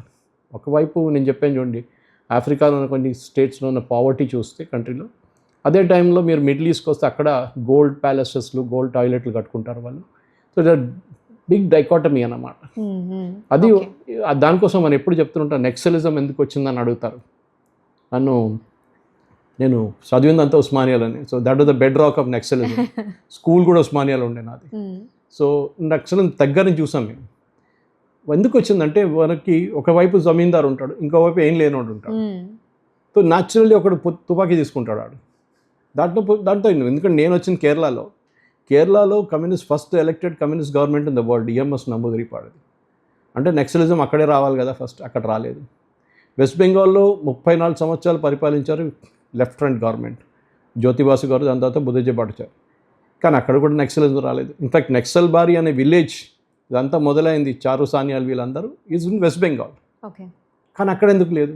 సో ఈ ఇన్కమ్ ఇన్ఈక్వాలిటీతోనే చాలా మటుకు జరుగుతుంది ఇట్లాంటిది. కానీ ఇప్పుడు of course naxalism is totally wiped out as a concept. కానీ ఎందుకు చెప్తున్నా అంటే మనం ఒక మినిమం లెవెల్ ఆఫ్ లివింగ్ స్టైల్కి మనకు కావాల్సి వస్తుంది. నేను గుర్తుంది నాకు ఇప్పుడు నాకు పెళ్ళి 91లో జరిగినప్పుడు కేరళలో మా ఊర్లో 32 ఫ్యామిలీ ఏలూరు నుంచి వచ్చారు ఆ టైంలో 91. సో నేను వెళ్ళి అడిగాను, బాబు ఇక్కడ ఏం చేస్తున్నారు మీరు ఫ్యామిలీతో సహా వచ్చారంటే, సార్ అక్కడ మీకు ఏమొస్తుంది సార్, అప్పుడు ఆ టైంలో అంటున్నాం 300 రూపాయలు ఇస్తారు సార్, ఇక్కడ మాకు 600 వస్తాయి, మా ఆవిడకి 400 వస్తాయి, మేము మంచిగా బతుకుతున్నాం సార్ అంటే. సో ఈక్వాలిటీ అది ఏమైందంటే ఇప్పుడు కూడా బెంగాలీ వాళ్ళు వస్తారు, ఇప్పుడు అది అయిపోయింది, తెలుగు అండ్ తమిళ్ వాళ్ళు మేస్త్రీలు అయిపోయారు, బెంగాలీ వాళ్ళు వస్తున్నారు, అస్సాం వాళ్ళు వస్తున్నారు. Inequality of wealth is going to be the 5th biggest battle. అది మీరు again coming back to Africa కానీ ఇప్పుడు యూరోప్, అమెరికా ఎందుకు ఏడుస్తున్నారు, ఇండియన్స్ వచ్చి మా జాబ్స్ తీసుకెళ్ళిపోతున్నారు. The logic is whoever makes it cheaper వాళ్ళ దగ్గర నుంచి కొనుక్కుంటాం అంతే. ఒక టీషర్ట్ అమెరికాలో తయారు చేయాలంటే మీకు అది $50 పడతాయి. అండ్ ఈ మధ్య కాలంలో కొన్ని వీడియోస్ కూడా చూస్తున్నాం కదా సార్ సోషల్ మీడియాలో, అంటే కైండ్ ఆఫ్ రేసిజం ప్రదర్శించడమే అనుకోవచ్చు, అది go back to your country అని చెప్పడం, because they are feeling insecure. Okay, అమెరికాలో వాళ్ళు ఏమంటున్నారు, మేము కారు మాకు $20,000 కారు వస్తే అది చైనాలో తయారు చేశారో యూఎస్లో తయారు చేశారో మాకు ఇట్స్ మెటీరియల్, మాకు వాల్యూలో కారు కావాలి, కానీ యూఎస్లో తయారు చేస్తే అదే కారు $50,000 అవుతుంది. I'm just taking an example. అది చైనా నుంచి వచ్చింది అనుకోండి, అది $20,000 వస్తుంది. సో కన్జ్యూమర్ చూస్తున్నట్టు నాకు ఎక్కడి నుంచి కాస్ట్ ఎఫెక్టివ్గా, చీప్ అని చెప్పట్లేదు నేను, కాస్ట్ ఎఫెక్టివ్గా ఎక్కడ నేను తీసుకుంటాను అక్కడ. So that is the logic. ఇప్పుడు జరగబోయే యుద్ధాల్లో అన్నిటికంటే పెద్ద problem water is the first one, and then rest of them follow అన్నమాట. కానీ టెక్నాలజీ ఎంతమంది ముందుకు వస్తుందో we're seeing a battle for chips now. అది రెండో most important thing, then other things follow. Okay fine sir, in case ఇప్పుడు 3వ ప్రపంచ యుద్ధం వస్తే గనక ఏ ప్రాంతం నుంచి అది స్టార్ట్ అయ్యే ఛాన్స్ ఎక్కువగా ఉంది, అండ్ అలానే ఇప్పుడు ఈ తైవాన్, ఉక్రెయిన్, ఇండో పసిఫిక్ ప్రాంతాల్లో ప్రస్తుతం నెలకొన్న ఉద్రిక్తతల్ని మీరు ఎలా చూస్తారు? First world war and second world war start అయిన కారణాలు చాలా చిన్న కారణాలు. ఒక అసాసినేషన్తో మొదలైంది ఒక వరల్డ్ వార్. రెండో వరల్డ్ వార్, సెకండ్ వరల్డ్ వార్లో అమెరికా లేకుండే లాస్ట్ దాకా. ఓకే, వాళ్ళ మీద జపాన్ వచ్చి దాడి చేసినప్పుడే వాళ్ళు అప్పుడు బయటకు వచ్చారు. దట్ ఈస్ మనం చూసాం సూసైడ్ అటాక్, వాళ్ళ కమకాసి అటాక్ జరిగినప్పుడు వాళ్ళు, దాని తర్వాతనే అమెరికా బయటకు వచ్చి then they got in to second world war. అప్పుడు దాకా వాళ్ళు రాలేదు. సోవియట్ యూనియన్ కూడా లేకుండే సెకండ్ వరల్డ్ వార్లో, వాళ్ళు ఎక్కడో కూర్చున్నారు వాళ్ళ దగ్గరే ఆ టైంలో. కానీ జర్మనీ ఏం తప్పు చేశారంటే హిట్లర్కి అనిపించింది ఆయన సోవియట్ యూనియన్ కొట్టాలని చెప్పి రష్యాకి వెళ్ళాడు. అక్కడ ఆయన పెద్ద దెబ్బ తాకింది ఆయనకి. దాని తర్వాత he could not recover from that. So second world war తర్వాత థర్డ్ వరల్డ్ వార్ అందరూ అంటారు ఇప్పుడు ఇరాన్ నడుస్తుంది కదా, ఇరాన్, ఇజ్రాయెల్. ప్రపంచ యుద్ధానికి ఇప్పుడు ఒక స్కోప్ లేదు, ఇప్పుడు అన్ని రీజనల్ వార్స్ నడుస్తున్నాయి. యుద్ధం అనేది చాలా ఇంపార్టెంట్. ఏంటంటే స్టార్ట్ చేయడం చాలా ఈజీ, అది మనం యుక్రెయిన్ వార్లో చూసాం. రష్యా అన్నారు ఇది 2 వారాలు అయిపోతే 3 వారాల్లో finish, Ukraine will be dead and gone అన్నారు. ప్రెసిడెంట్ ట్రంప్ అన్నారు ఈ మన ఇరాన్ మీద దాడి చేస్తున్నారు, అయిపోయింది 3 రోజులే గవర్నమెంట్ పడిపోతుంది, దాని తర్వాత రెజ్యూమ్ చేంజ్ జరుగుతున్నాను. ఇప్పుడు మన 102-103 రోజులు అయింది. ఇప్పుడు there is no news absolutely. ఇది problem. So second world war తర్వాత థర్డ్ వరల్డ్ వార్ రావడానికి ప్రసక్తి లేదు యాజ్ ఆఫ్ నౌ. ఎందుకంటే ఒకటి, మన దగ్గర 2 స్ట్రాంగ్ పవర్స్ ఉండాలి ఎప్పుడు. ఓకే, ఇప్పుడు మన యూనిపోలార్ వరల్డ్ అయిపోయాం. America is the strongest country, Russia అంత స్ట్రాంగ్ లేదు ఇప్పుడు. ముందున్నట్లు యుఎస్ఎస్ఆర్ లేదు ఇప్పుడు. రష్యా స్ప్లిట్ అయినప్పుడు తజికిస్తాన్, ఉజ్బెకిస్తాన్, తుర్క్మెనిస్తాన్, యుక్రెయిన్ అంతా సపరేట్ అయిపోయాయి. రష్యాకి పవర్ పోయింది రష్యా దగ్గర నుంచి. అమెరికా దగ్గరే మొత్తం పవర్ ఉంది. So naturally world war start కావాలంటే 2 స్ట్రాంగ్ పవర్స్ ఉండాలి, అది లేదు ఇప్పుడు. ఓకే, సెకండ్ వరల్డ్ వార్లో for a change Russia and America ఒకటే సైడ్లో ఉన్నారు. ఓకే, సో ఆ ప్రాబ్లం లేకుండా. కానీ ఇప్పుడు జరగదు. కానీ యుద్ధం మొదలు కావడం చాలా ఈజీ, నేను చెప్పాను చూడండి. కానీ యుద్ధం ఆపడం అంటే చాలా టఫ్. ప్రెసిడెంట్ ట్రంప్ ఇప్పుడు దీనికి బయటపడడానికి డెస్పరేట్గా ట్రై చేస్తున్నారు, కావట్లేదు. అయిపోయింది 2 రోజుల డీల్, 3 రోజుల డీల్, 2 గంటల డీల్ అంటున్నాడు, ఏం డీల్ రావట్లేదు. అవును, ఇప్పుడు మనం అంటే చర్చలు అన్నవి చూస్తున్నాము, మళ్ళీ చర్చలు విఫలం. 67 ఇవాళ పొద్దున న్యూయార్క్ టైమ్స్లో ఆర్టికల్ వచ్చింది, 67 సార్లు ట్రంప్ చెప్పారంట. ఇది లాస్ట్ 3 monthsలో 67 times ఆయన చెప్పారంట 2 రోజులు అయిపోతుంది, 3 రోజులు అయిపోతుంది అని వాళ్ళు కౌంట్ చేస్తున్నారు వాళ్ళు. సో అది జరగదు అట్లా, it war will not work. దానికోసం మోదీ గారు ఆపరేషన్ సింధూర్ ఆపినాడు. చాలామంది అడిగారు ఏంటి ఇది 4 రోజులు ఆపేశారు, ఇంకొక 2 రోజులు ఉంటే మన కరాచీ తీసుకుంటుంటే ఇస్లామాబాద్ మన దగ్గర ఉంటుండే అని. చెప్పడానికి చాలా ఈజీ. అవును, ఒకసారి మన దగ్గర నుంచి ఒక 2-3 సోల్జర్స్ చనిపోయి వాళ్ళ డెడ్ బాడీ రిటర్న్ వచ్చినప్పుడు బాడీ బ్యాగ్లో, అప్పుడు రియాక్షన్ చూడండి, అప్పుడు మారిపోతుంది. యూఎస్లో కూడా అదే ప్రాబ్లం, 13 మంది చనిపోయారు ఈ పర్టికులర్, చాలా తక్కువ అది. ఎందుకంటే వియట్నాం వార్లో చూస్తే లక్షలు చనిపోయారు. వియట్నాం వార్ 19 సంవత్సరాలు నడిచింది, 19 years. ఓకే, అండ్ అప్పుడు కూడా అమెరికా ఓడిపోయారు దాంట్లో. ఇది ఏంటి అదే ట్రంప్ చెప్తుంటారు, ఇప్పుడు ఇదేంటి 3 నెలలు అయింది కదా, ఎందుకు ఏడుస్తున్నారు, that war was there for 19 years. అప్పుడు ఎవరు అడగలేదు. ఇరాక్లో వెళ్ళాం 8 సంవత్సరాలు, ఆఫ్ఘనిస్తాన్కి వెళ్ళాం, అక్కడ 10-15 సంవత్సరాలు కొట్టుకున్నాం మేము.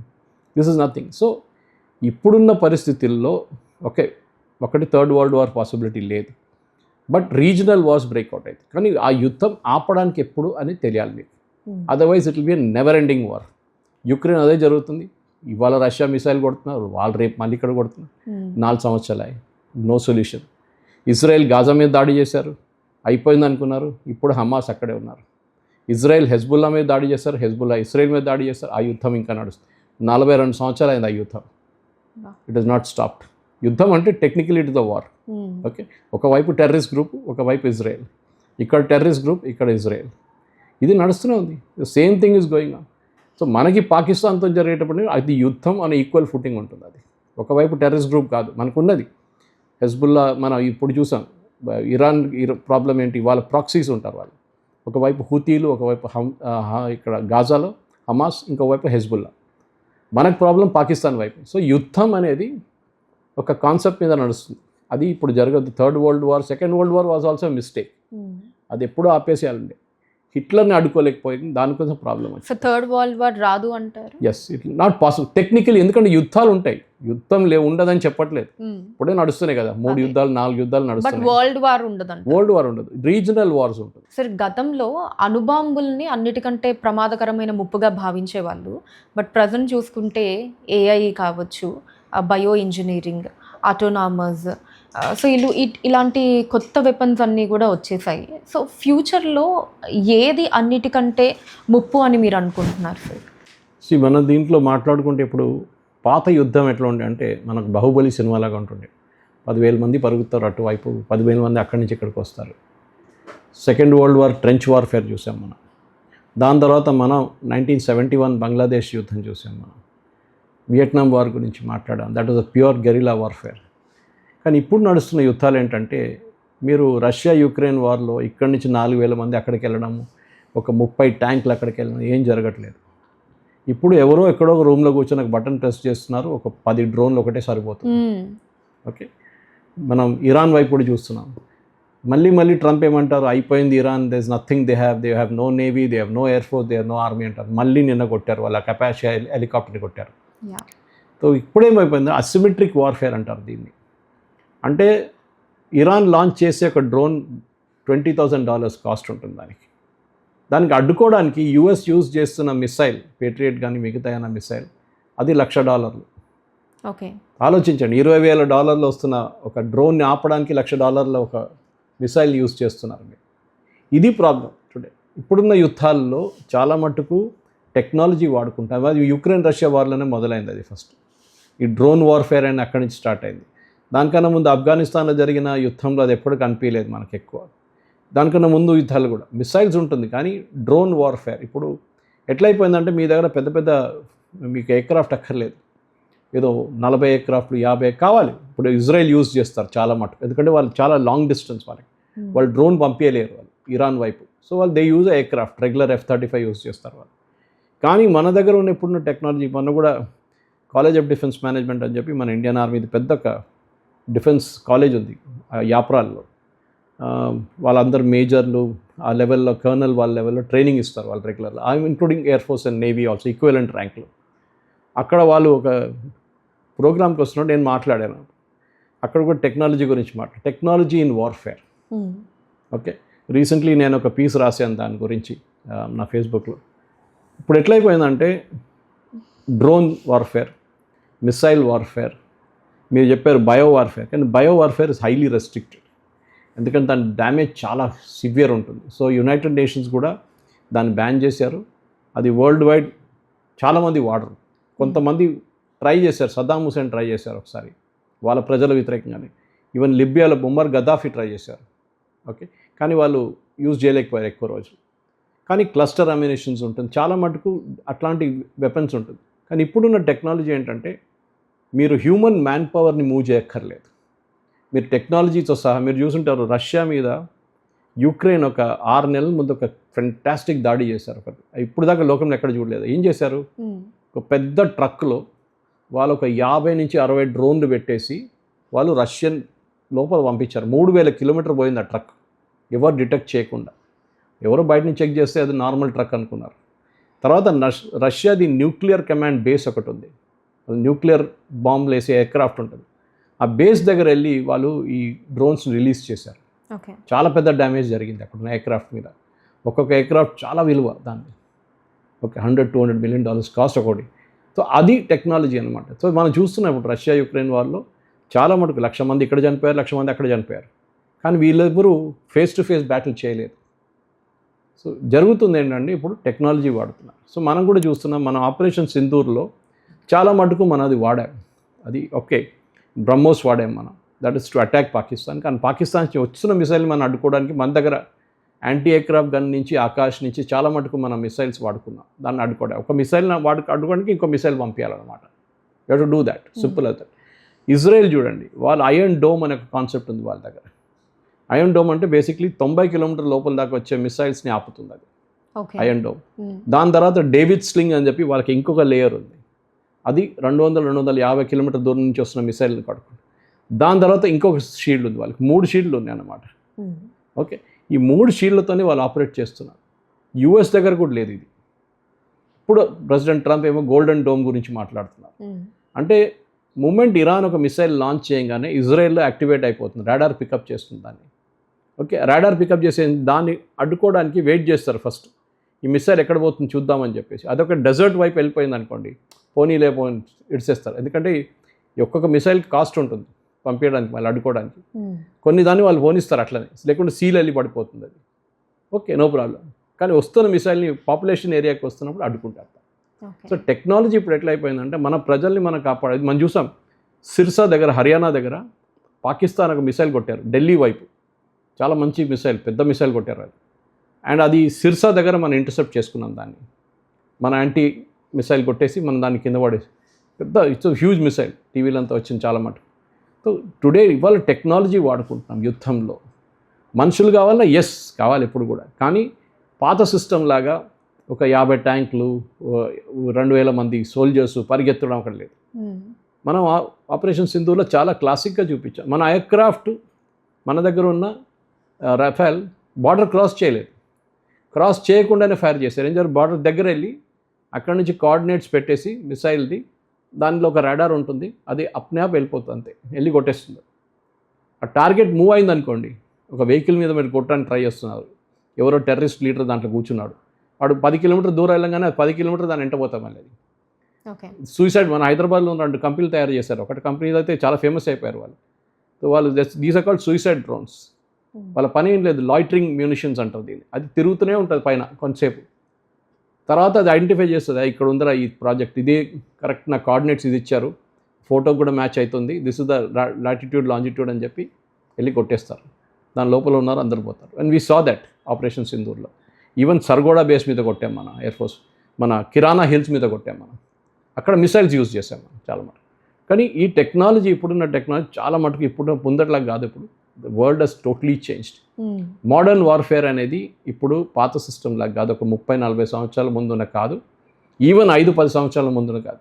కొత్త సిస్టమ్స్ డెవలప్ అవుతాయి. And we're also doing it. మన వైపు నుంచి చాలా మటుకు డిఆర్డిఓ కానీ, డిఆర్డిఎల్ కానీ, ప్రైవేట్ ఇన్స్టిట్యూషన్స్ కూడా ఈ మిసైల్ టెక్నాలజీలో చాలా ముందుకు వెళ్ళిపోయారు. మనం సార్ దానికి ఎక్స్టెన్షన్గానే ఇప్పుడు నేను అడగబోయే క్వశ్చన్, యాక్చువల్లీ ఇప్పుడు మీరు చెప్పిన దానికి, ప్రస్తుతం అమెరికా, చైనా, రష్యా, యూరోప్ దేశాలు ఏఐలో పోటీ పడుతున్నాయి, అంటే ఆధిపత్యం కోసం. కరెక్ట్. అండ్ అంటే వాట్ ఐ ఫీల్, అసలు ప్రపంచం ఒక కొత్త ఏఐ ఆర్మ్స్ రేస్కి ఏమన్నా వెళ్తోందా అనిపిస్తోంది.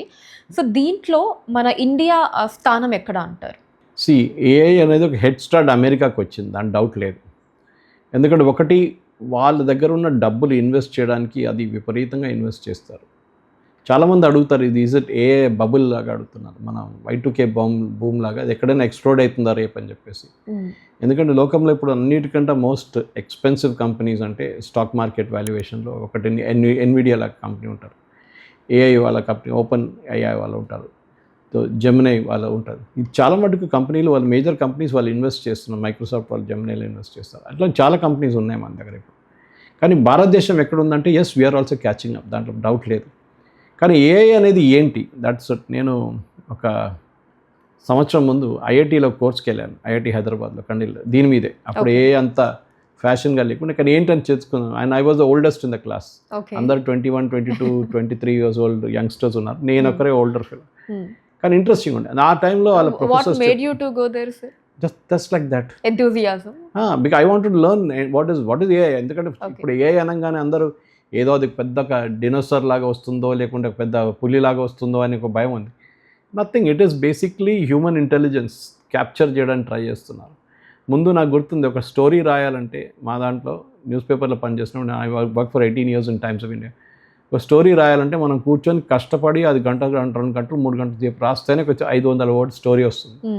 ఇప్పుడున్న యంగ్స్టర్స్ దగ్గర చెప్పాను అనుకోండి, నాకు ఈ స్టోరీ కావాలరా, Ukraine Russia war latest news ఏంటనే, కానీ 5 నిమిషాలు అదే ప్రాంప్ట్ కొట్టి 5 నిమిషాల తర్వాత నాకు పేపర్ తీసుకొచ్చి ఇచ్చేస్తారు, తెలిసిపోతుంది చదవంగానే that it is the AI generated thing. But who cares today అది, ఎందుకంటే news breaking is very fast అనమాట అది. సో మీరు అడిగిన ప్రశ్నకి ఎస్, ఏఐలో యూఎస్కి చాలా మంది వాళ్ళు వెళ్ళిపోయారు, దాంట్లో డౌట్ లేదు. అండ్ దట్ ఈస్ బికాజ్ వాళ్ళ దగ్గర ఉన్న చిప్స్ చూడండి, ఎన్విడియా లాంటి కంపెనీస్ వాళ్ళ దగ్గర ఉన్న చిప్స్, కానీ మన దగ్గర కూడా మనం తయారు చేస్తున్నాం. ఐఐటి మెడ్రాస్లో తయారు చేశారు, my nephews worked on that project. And దాని తర్వాత కూడా మనం చూసిన మన వైపు నుంచి ఉన్న గవర్నమెంట్ ఆఫ్ ఇండియా ఇనిషియేటివ్స్ కూడా ఏఐ బేస్డ్ టూల్స్ మీద చాలా మటుకు మనం పనిచేస్తున్నాం. కానీ మెయిన్ క్వశ్చన్ ఇస్ దేనికి వాడుకుంటారు ఏఐ? ఏదో ఒట్టిగా ప్రాంప్ట్ కొట్టి స్టోరీ కోసం వాడుకుంటారా, లేకుంటే హెల్త్ కేర్ ఫర్ ఎగ్జాంపుల్ చాలా మటుకు అంటారు ఇప్పుడున్న క్యాన్సర్ కానీ మిగతా డిసీజెస్ కానీ AI will predict lot of things. Molecule to market అంటారు మనం ఫార్మా ఇండస్ట్రీలో. అంటే మనం ఒక రీసెర్చ్ చేసి ఒక మాలిక్యూల్ తయారు చేసి దాన్ని ఒక డ్రగ్గా తీసుకొచ్చేదాకా ఒక్కొక్కసారి 10 సంవత్సరాలు పడుతుంది. కానీ ఇప్పుడు ఏఐ దాంట్లో అలాంటి టూల్స్లో it is not required. First of all humongous amount of data మన దగ్గర, లక్షల పేషెంట్ డేటా మన దగ్గర ఉంటుంది. ఆ డేటా అంతా ఒక ఫార్మాట్లో వేసి ఒక ప్రెడిక్టబుల్ తీసుకొస్తే, okay this pattern is following, okay ఈ క్యాన్సర్కి ఈ ప్యాటర్న్ ఫాలో అవుతుంది, ఓకే లేదుకుంటే ఈ ప్యాన్క్రియాటిక్ ఇష్యూకి ఈ ప్రాబ్లం ఉంది, లివర్కి ఈ ప్రాబ్లం ఉంటుంది, ఇట్లాంటి ప్యాటర్న్స్ ఎస్టాబ్లిష్ చేస్తే దానికున్న మాలిక్యూల్స్ మెడిసిన్స్ ఇప్పుడు అంటున్నారు. ముందు 10 సంవత్సరాలు మాలిక్యూల్ డెవలప్ చేయాలంటే ఒక డిసీజ్ కోసం, ఇప్పుడు అది 5 సంవత్సరాలు తగ్గి 3 సంవత్సరాలు, ఇప్పుడు సంవత్సరం లోపల చేయొచ్చు అంటున్నారు. Because amount of data that you have is huge. So మనం ఏ అనగానే మనం ChatGPT అనుకుంటాం. This is a world beyond ChatGPT. ChatGPT is very very basic దీనికి. ఏఐ దాంట్లో చాలా మటుకు రిపిటేటివ్ టూల్స్ని ఏఐ వాడుకుంటారు. దానికోసం చాలామంది అన్నారు ఉద్యోగం పోతుందని. ఎస్, కానీ కొత్త ఉద్యోగాలు కూడా తయారవుతాయి. ఎందుకంటే somebody has to run the system. Okay, మీరు ప్రాంప్ట్ కొడతారో మీరు ఏం చేస్తారు, కానీ ద ప్రాబ్లమ్ ఈజ్ సింపుల్. అక్కడున్న యంగ్స్టర్స్, ఇప్పుడున్న ఇంజనీరింగ్ కాలేజ్ యంగ్స్టర్స్, వాళ్ళు దీనికన్నా ముందు కూడా నేను చెప్పాను, వాళ్ళు నేర్చుకోవాల్సింది బియాండ్ ద సబ్జెక్ట్. ఓకే, అది మన దగ్గర ఒక ప్రాబ్లం ఉంది. ఎక్స్పోజర్ లేదు మన యంగ్స్టర్స్కి, రియల్ టైం ఎక్స్పోజర్ లేదు. ఫర్ ఎగ్జాంపుల్ హెల్త్ కేర్లో ఎంతమంది పనిచేస్తారు, హెల్త్ కేర్ రీసెర్చ్లో ఎంతమంది పనిచేస్తారు, నేను ఐటీ పనిచేస్తానంటారు. చేయండి, వద్దన్నట్లేదు, కానీ what about the rest of it? Narayana Murthy గారు ఒకసారి చెప్పారు, అందరు ఐటీలో వస్తే ట్రైన్లో ఎవరు నడిపిస్తారు, ప్లేన్లో ఎవరు ఫ్లై చేస్తారని చెప్పి. That is the problem. So AI is a very good tool, దాంట్లో డౌట్ లేదు. రెపిటేటివ్ టాస్క్ని దాన్ని రీప్లేస్ చేసేస్తారు, కానీ కొత్త వేరియేషన్స్ మనం ప్రతిరోజు మార్పు చూస్తున్నాం. ప్రతిరోజు something new is coming up. And definitely yes, efficiency increase అవుతుంది, దాంట్లో డౌట్ లేదు. ఎందుకంటే మీకు ఒకసారి రిపిటేటివ్ టాస్క్ మీరు తీసేస్తే మిగతా టైం మీరు ఎఫిషియెంట్ వర్క్ మీద పెట్టుకోవచ్చు అనమాట. Yes, we're catching up. India అంత వెనక ఏం పడిపోలేదు, కానీ మనం ఉంది మన దగ్గర కూడా. And lot of our youngsters, especially top engineering college నుంచి వచ్చే యంగ్స్టర్స్ కానీ, టాప్ హెల్త్ కేర్ ప్రొఫెషనల్స్ కానీ, వీళ్ళందరూ కూర్చుంటున్నారు. ఒక టైం పడుతుంది, కానీ we have to have lot of processing speed. దీనికి అది చాలా important. Data centres are important. Processing speed, and processing speed అంతా చిప్స్ మీద ఉంటుంది. సో ఎస్, చూద్దాం. ఎందుకంటే సైన్స్ అనేది దీని మీద చాలా మటుకు రీసెర్చ్ బేస్డ్ యాటిట్యూడ్లో I think AI can become a big tool. కానీ ఈజ్ ఇట్ ఎ బబుల్? అది నాకు ఒక భయం ఉంది. ఎందుకంటే చాలామంది అంటారు ఇప్పుడు రిక్రూట్మెంట్లో కూడా ఏఐ వాడుతున్నారు.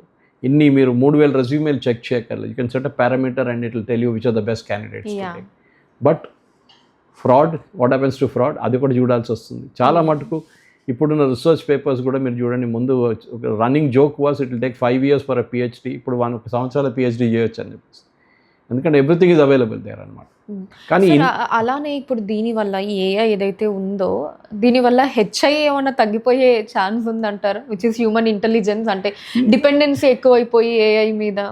Wear does AI draw its intelligence from? Humans only కదా. Of course.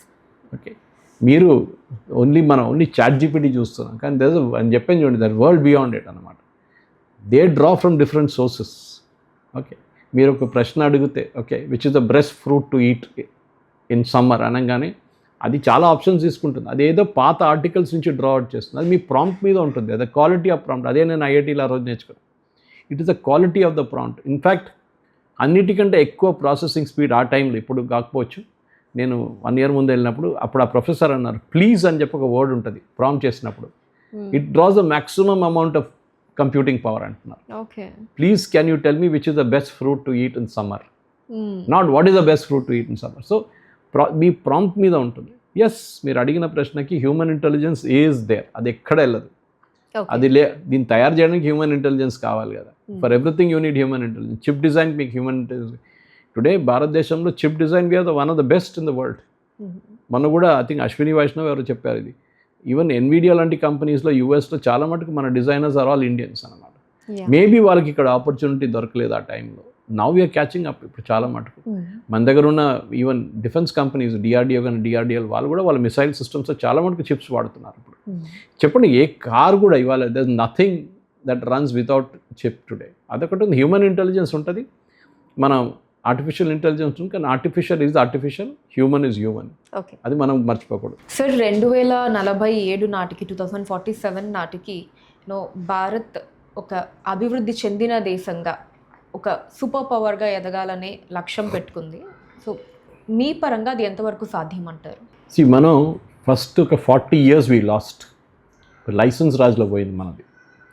సోవియట్ సిస్టమ్ ఒక 5-year ప్లాన్, చైనా ఇప్పుడు కూడా అదే నడిపిస్తాను. ఆ దాంట్లో మనకు చాలా మటుకు మన అడ్వాంటేజెస్ పోయినాయి. ఫర్ ఎగ్జాంపుల్, నేను ఫస్ట్ స్కూటర్ తీసుకున్నప్పుడు మా నాన్నగారు కొనిచ్చినప్పుడు 87లో 1987లో నేను అప్పుడే ఉద్యోగం స్టార్ట్ చేశాను చేయడం. In fact I started my career as a waiter in Banjara Hotel. Okay, that is how I started. I did my hotel management, but I didn't get a regular selection. But long story short, ఇది ఏం చెప్తారు, scooter కొనడానికి మా నాన్నగారు అన్నారు okay. అప్పుడు ఒక స్కూటర్కి సంవత్సరం పాటు వెయిట్ చేయాలి, సంవత్సరం కన్నా ఎక్కువ ఒక స్కూటర్ కొనడానికి. అప్పుడు ఒకటే స్కూటర్ కంపెనీ ఉండే, బజాజ్, వెస్పా కూడా ఉండే.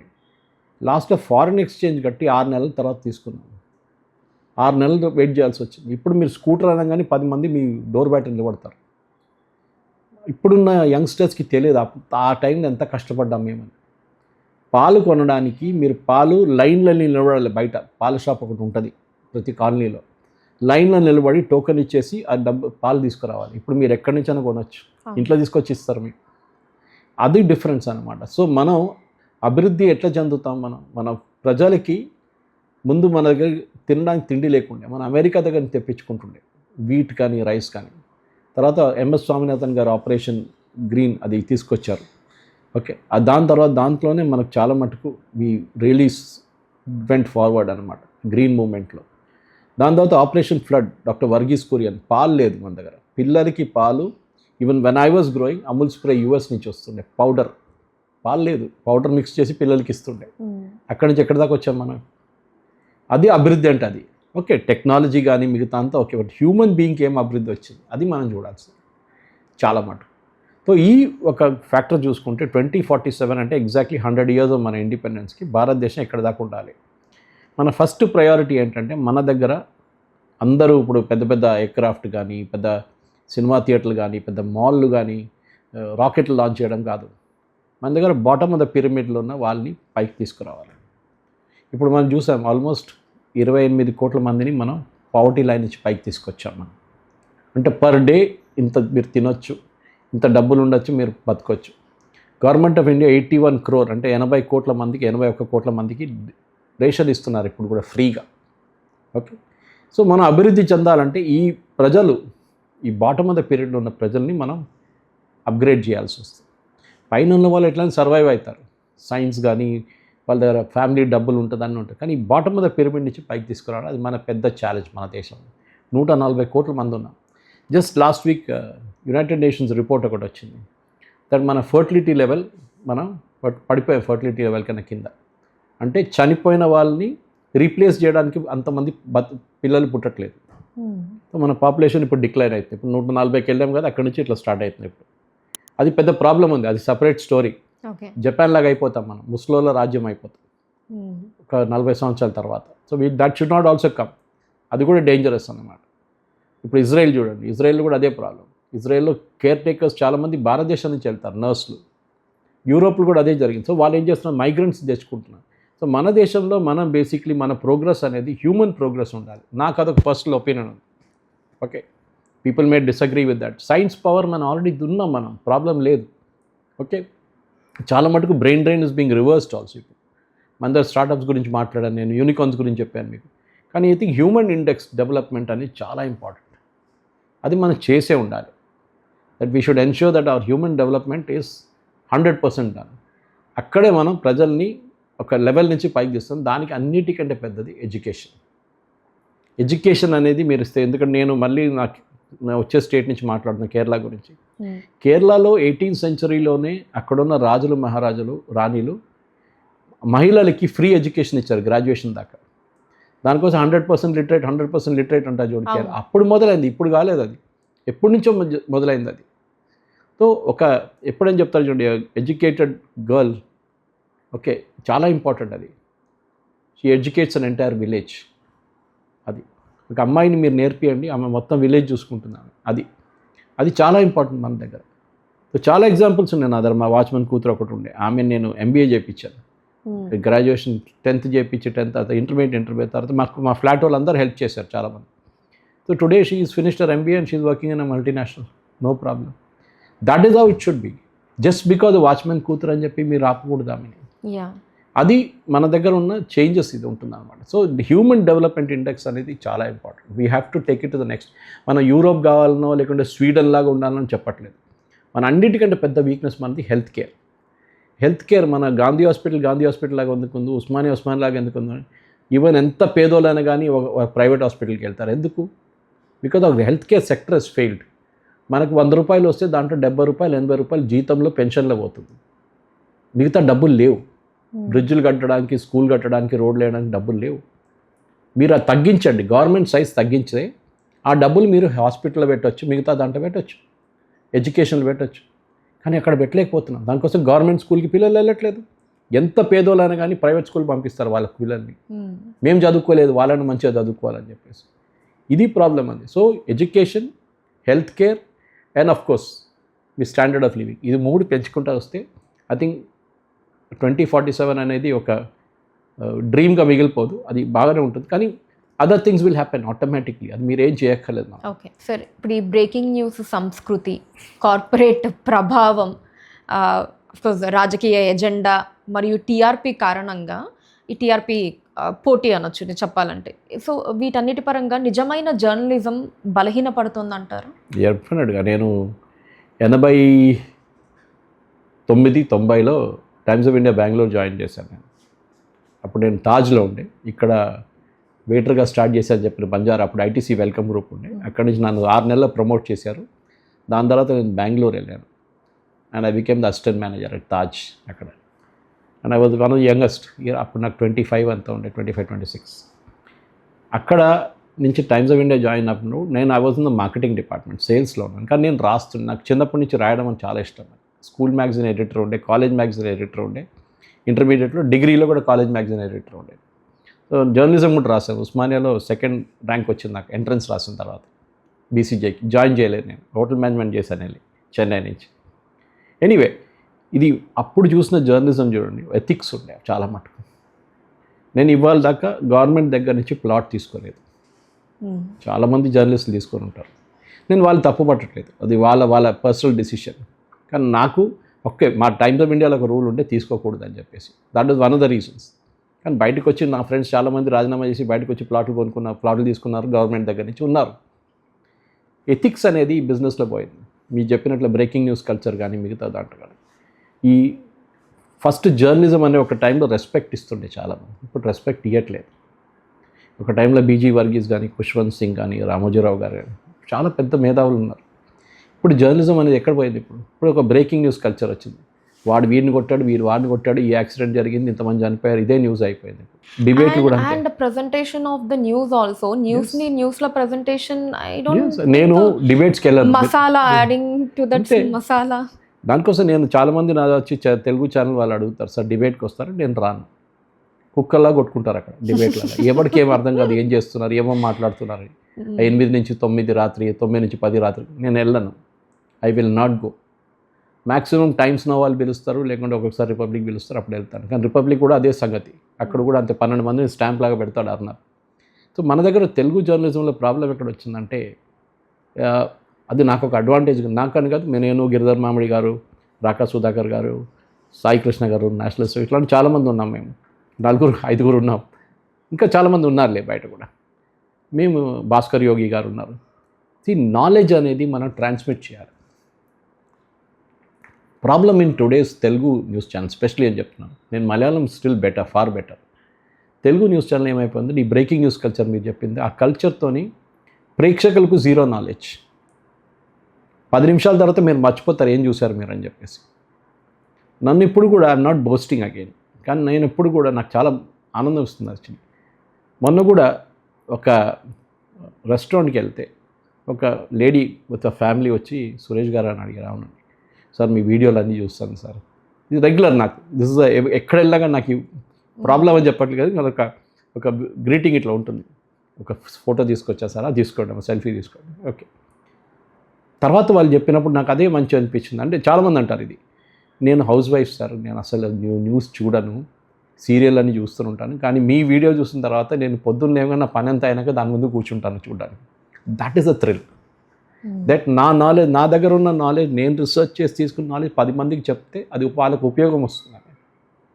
వాళ్ళు వెళ్ళి ఐఏఎస్ చేయడానికో లేకుంటే యూపీఎస్సీ ఎగ్జామ్ రాయడానికి కాదు, కానీ వాళ్ళకి ఒక నార్మల్ హోమ్ మేకర్ నుంచి లైక్ ఈవెన్ చాలామంది ఫోన్ చేస్తారు, మెసేజ్లు పంపిస్తారు, సురేష్ గారు మీ వీడియో చూసాను, అది ఇది ఒపీనియన్ చెప్తారు కొంతమంది, మీరు ఇది కూడా చెప్పాలి ఉండే, నెక్స్ట్ టైం ఇది చెప్పండి అంటే ఆ ఇన్వాల్వ్మెంట్ చూడండి, అది నాకు చాలామంది నచ్చింది. This is what Telugu channels are missing out. ఈ బ్రేకింగ్ న్యూస్ కల్చర్లో ఈ టీఆర్పీ కోసం మీరు చెప్పినట్లు కొట్టుకొని ఏం న్యూస్ ఏం కన్వే చేస్తున్నారు. ప్రధానమంత్రి గారు ఎన్నోసార్లు ఫ్యాక్ట్ చెక్ చేశారు, ప్రధానమంత్రి చేస్తారు ఫ్యాక్ట్ చెక్, పిఐబి మర్చిపోండి. అంటే మీ సెన్సేషన్ కోసం ఫస్ట్ ఏదో న్యూస్ చేసి వేసేస్తారు, తర్వాత తెలుస్తుంది ఆ న్యూస్ అబద్ధం అనేది. అప్పుడు దాకా మీరు ఏం చేస్తారు, విత్డ్రా కూడా చేయరు, మీరు క్వైట్లీ మీరు యూట్యూబ్ నుంచి కూడా తీసేస్తారు ఆ లింక్ని. ఇది ప్రాబ్లం. మీరు నాలెడ్జ్ ఇవ్వండి మీ ప్రేక్షకులు. టుడే డిఫరెన్స్ ఏంటంటే ఆ 1990లో ఉన్న సురేష్ కొచ్చాట్లు అండ్ ఇప్పుడు 2026లో ఉన్న సురేష్ కొచ్చాట్లు చాలా డిఫరెన్స్ ఉన్నాయి. అప్పుడు న్యూస్ ఉండే, ఇప్పుడు వ్యూస్ ఉంది. ఏం జరిగిందని కాదు, ఏం జరిగిందని న్యూస్లో వస్తుంది, ఎందుకు జరిగింది. ముందు నాకు గుర్తుంది, లాతూర్ ఉస్మానాబాద్లో ఆ టైంలో పెద్ద ఎర్త్క్వేక్ వచ్చింది, పొద్దున ఐ థింక్ 1 గంటకు 2 గంటలకు వచ్చింది. No news paper could carry it. కానీ అక్కడ ఆ టైంలో టెలివిజన్ ఛానల్ హైదరాబాద్ నుంచి పరిగెత్తుకుంటూ వెళ్ళి అక్కడ వెళ్ళి వాళ్ళు క్యాప్చర్ చేశారు. ఈ టైం ఒక మొబైల్ ఉన్న ఒక జర్నలిస్ట్, మొబైల్ ఫోన్ ఉన్న ఒక జర్నలిస్ట్ కాదు, ఎనీబడి, మొబైల్ ఫోన్ ఉంటే చాలు, he becomes a journalist, she becomes a journalist. ఇది మర్చిపోకూడదు మనం. మీరు ఏ ట్రైన్లోనే ఎక్కండి, మీరు మెట్రోలో, మన మెట్రోలో ఎక్కితే 95% నుంచి 98% దాకా అందరూ మొబైల్ ఫోన్లో ఉంటారు. ఏదో ఒక రీల్ చూస్తున్నారు, ఏదో ఒక వీడియో చూస్తున్నారు, ఏదో ఒక సినిమా చూస్తున్నారు. అక్కడే మనకి ఇప్పుడు రీల్స్ ఇంపాక్ట్ చూడండి ఇన్స్టాగ్రామ్లో. ఇప్పుడున్న యంగ్స్టర్స్కి రీల్స్ ఎందుకు నచ్చుతుంది, వాళ్ళకి టైం లేదు. వాళ్ళకి చెప్పాల్సింది 30 సెకండ్లో చెప్పేసి ఫినిష్ చేసేసారు. Their attention span is only so much. వాళ్ళకి half an hour 1 hour shows లేవు. మనలాంటి ఇప్పుడు చేస్తున్న షో లాంటి వాళ్ళు చూడరు చాలామంది. T20 కూడా ఫేమస్ అయింది. ఎగ్జాక్ట్లీ, వాళ్ళకి టైం లేదు. So you have to కేటర్ to that audience అనమాట. దానికోసం ఏం చేస్తారు, పెద్ద వీడియోలు తీసుకొని దాన్ని రీల్స్ క్రియేట్ చేస్తారు. ఇప్పుడు మన తెలుగు న్యూస్ ఛానల్స్ ఏంటంటే ఒక అడ్వాంటేజ్ ఉండే, కానీ ఇప్పుడు ఆ డిసడ్వాంటేజ్గా మారిపోయింది. అంటే మీరు నాలెడ్జ్ ట్రాన్స్ఫర్ చేయట్లేదు, మీరు ఓన్లీ సెన్సేషన్ క్రియేట్ చేస్తున్నారు టీఆర్పీ కోసం. కానీ మీ ప్రేక్షకులు ఎన్ని రోజులు ఉంటారు? ఇప్పుడు మనకు అందరూ తెలిసిందే satellite television is almost dead, finish అయిపోయింది శాటిలైట్ టెలివిజన్. ముందు న్యూస్ పోయింది, ప్రింటెడ్ న్యూస్ పోయింది, దాంతో ఇప్పుడు శాటిలైట్ టెలివిజన్ పోయింది, ఇప్పుడు యూట్యూబ్ ఛానల్స్ వచ్చారు. నెక్స్ట్ ఏం వస్తుందో తెలియదు మనకి. ఓకే, ఇన్స్టాగ్రామ్ లాంటి ఇప్పుడు యంగ్స్టర్స్ ఉన్నారు, ఇంక్లూడింగ్ మా కూతురు కూడా, వాళ్ళు ఇంట్లో కేబుల్ లేదు, వాళ్ళకి ఓటీటీ ఉంది, ఎప్పుడో ఒకసారి చూస్తారు వారానికి. So they don't watch any news channel. ఇప్పుడున్న యంగ్స్టర్స్ న్యూస్ చూడరు, 95% మంది న్యూస్ చూడరు. ఎవరు చూస్తున్నారు? ఇంట్లో ఉన్న ముసలోళ్ళు, హోమ్ మేకర్స్. మేలాంటి వాళ్ళు పొద్దున్న 9 గంటలకు దిగితే ఇంటి నుంచి రాత్రి సాయంత్రం 6-7 అవుతుంది ఇంటికి వెళ్ళేదాకా. We don't have time city ఆ టీవీ ముందు కూర్చోడానికి, ప్రెస్ కాన్ఫరెన్స్లు అది ఇది చూడడం మనకు టైం లేదు. ఐ థింక్ న్యూస్ అనేది ఇప్పుడు వ్యూస్గా మారిపోయింది. అండ్ దట్ నాలెడ్జ్ ప్రేక్షకులకు కావాల్సింది అది. చాలామంది నాకు సజెషన్స్ పంపిస్తారు, సురేష్ గారు దీని గురించి మాట్లాడండి, దీని గురించి మాట్లాడండి. ఓకే, నేను చెప్తాను, వాళ్ళు అడిగితే కదా నేను ఆన్సర్ చేసేది. మా యాంకర్ వాళ్ళు అడగాలి, ఒకసారి నాకు అడిగితే నేను ఆన్సర్ చేస్తాను. సో పొద్దున కూడా నేను వెళ్ళే ఛానల్ వాళ్ళు పొద్దునే నన్ను వాళ్ళకి న్యూస్ పంపిస్తాను. ఈ 2 న్యూస్లు ఉన్నాయి ఇవాళ. ట్రంప్ బాంబు వేశారు ఇరాన్ మీద, ఇటువైపు మోదీ గారిది 12 సంవత్సరాల గవర్నమెంట్, అది ఏం తీసుకుంటారు మీరు చెప్పండి. So they decide. సో దాని నుంచి నేను ఏదైనా ఇన్ఫర్మేషన్ కన్వే చేయగలిగితే అది వాళ్ళకి రెగ్యులర్ న్యూస్ ఛానల్స్లో రావట్లేదు. అక్కడ ఏం చెప్పారు, ట్రంప్ బాంబు వేసాడు. నేనేం చెప్తున్నాను, ట్రంప్ ఎందుకు బాంబు వేసాడు. దిస్ ద డిఫరెన్స్ అన్నమాట. ఇది మన దగ్గర ఛానల్స్ అర్థం చేసుకోవాల్సింది. దట్ డిజిటల్ యుగంలో ఇప్పుడున్న దాంట్లో చాలా మటుకు they are not interested in debates. Debates ఎవరు చూస్తారో, ప్యానల్లో కూర్చున్న వాళ్ళు, వాళ్ళ ఫ్యామిలీ మెంబర్స్, వాళ్ళ పార్టీ వాళ్ళు చూస్తారు. మిగతా ఎవ్వరు చూడరు. Because again I'm coming back to the same thing, knowledge transfer is zero. మీరు ప్రేక్షకులు దానికోసం డిస్కవరీ లాంటి ఛానల్స్ అంతా ఎందుకు పాపులర్ అయ్యారు వాళ్ళు? Because of this. వాళ్ళు they are giving some knowledge. మీరు 10 నిమిషాలు దాని ముందు కూర్చుంటే కూడా మీరు ఏదో కొత్త నేర్చుకున్నట్లు ఉంటుంది. అది కావాలన్నమాట. And so now I'll talk about one sensation, which is Cockroach Janata Party, CJP. Youth లో అంత అట్రాక్షన్ ని క్రియేట్ చేయడానికి రీజన్ ఏంటని మీరు అనుకుంటున్నారు? And at the same time ఇప్పుడు CJP కాక్రోచ్ జనతా పార్టీయే ఎన్నికల్లో కనుక పోటీ చేస్తే అది కేవలం సోషల్ మీడియా హైప్గా మిగిలిపోతుందా, లేదా నిజంగా అంతటి జనాదరణ పొందేటటువంటి అవకాశం ఉందంటారా? లేదు, అదంతా మిగిలిపోతుంది అక్కడే. ఇదే ఒక సెన్సేషన్, ఇండియా అగేన్స్ట్ కరప్షన్ అక్కడ మూమెంట్ ఉండే అన్నా హజారే గారిది, అరవింద్ కేజ్రీవాల్. దాని నుంచి పుట్టి బయటకు వచ్చిందే ఆమ్ ఆద్మీ పార్టీ. వీళ్ళందరూ ఆమ్ ఆద్మీ పార్టీ వాళ్ళే. వాళ్ళకేమనిపించిందంటే ఆ పేరు మీద పబ్లిసిటీ రావట్లేదు, ఢిల్లీలో ఎలక్షన్ ఓడిపోయాము, కొత్తది ఏమైనా సెన్సేషన్ తీసుకురావాలని చెప్పి కాక్రోచ్ జనతా పార్టీని స్టార్ట్ చేశారు. మన దగ్గర మీరు అన్నామలై గారు చూడండి, అన్నామలై గారు దీనికన్నా ఎక్కువ మందిని గ్యాదర్ చేసుకుంటారు కావాలంటే. ఎలక్షన్ అనేది చిన్నపిల్లల ఆట కాదు. ఒక పొలిటికల్ పార్టీ అనేది ఇంకా టఫ్, చాలా టఫ్. ఎందుకంటే మీరు నేర్చుకోవాలంటే బీజేపీ లాంటి కాంగ్రెస్ వాళ్ళ దగ్గర వెళ్ళి పొలిటిక్స్ నేర్చుకోండి, పొలిటిక్స్ ఎట్లా ఉంటుంది అనేది. మీరు చెప్తారు అంత డర్టీ ఫెలోస్, కరప్ట్ ఫెలోస్, అది ఇది అని చెప్తారు. కరెక్టే, ఐ అగ్రీ విత్ యూ. కానీ అందరు కరప్ట్ కాదు కదా. 95% మంది ఉంటారు, 5% మంది విల్ బీ ఆనెస్ట్. వాళ్ళ దగ్గర పొలిటిక్స్ నేర్చుకోండి ఫస్ట్. సో ఇది ఒక సెన్సేషన్ క్రియేట్ చేయండి. సో ఇన్స్టాగ్రామ్లో మీ సన్నీ లియోన్కి దీనికన్నా ఎక్కువ ఫాలోవర్స్ ఉంటారు. Does that mean that she is more popular? No, it doesn't mean.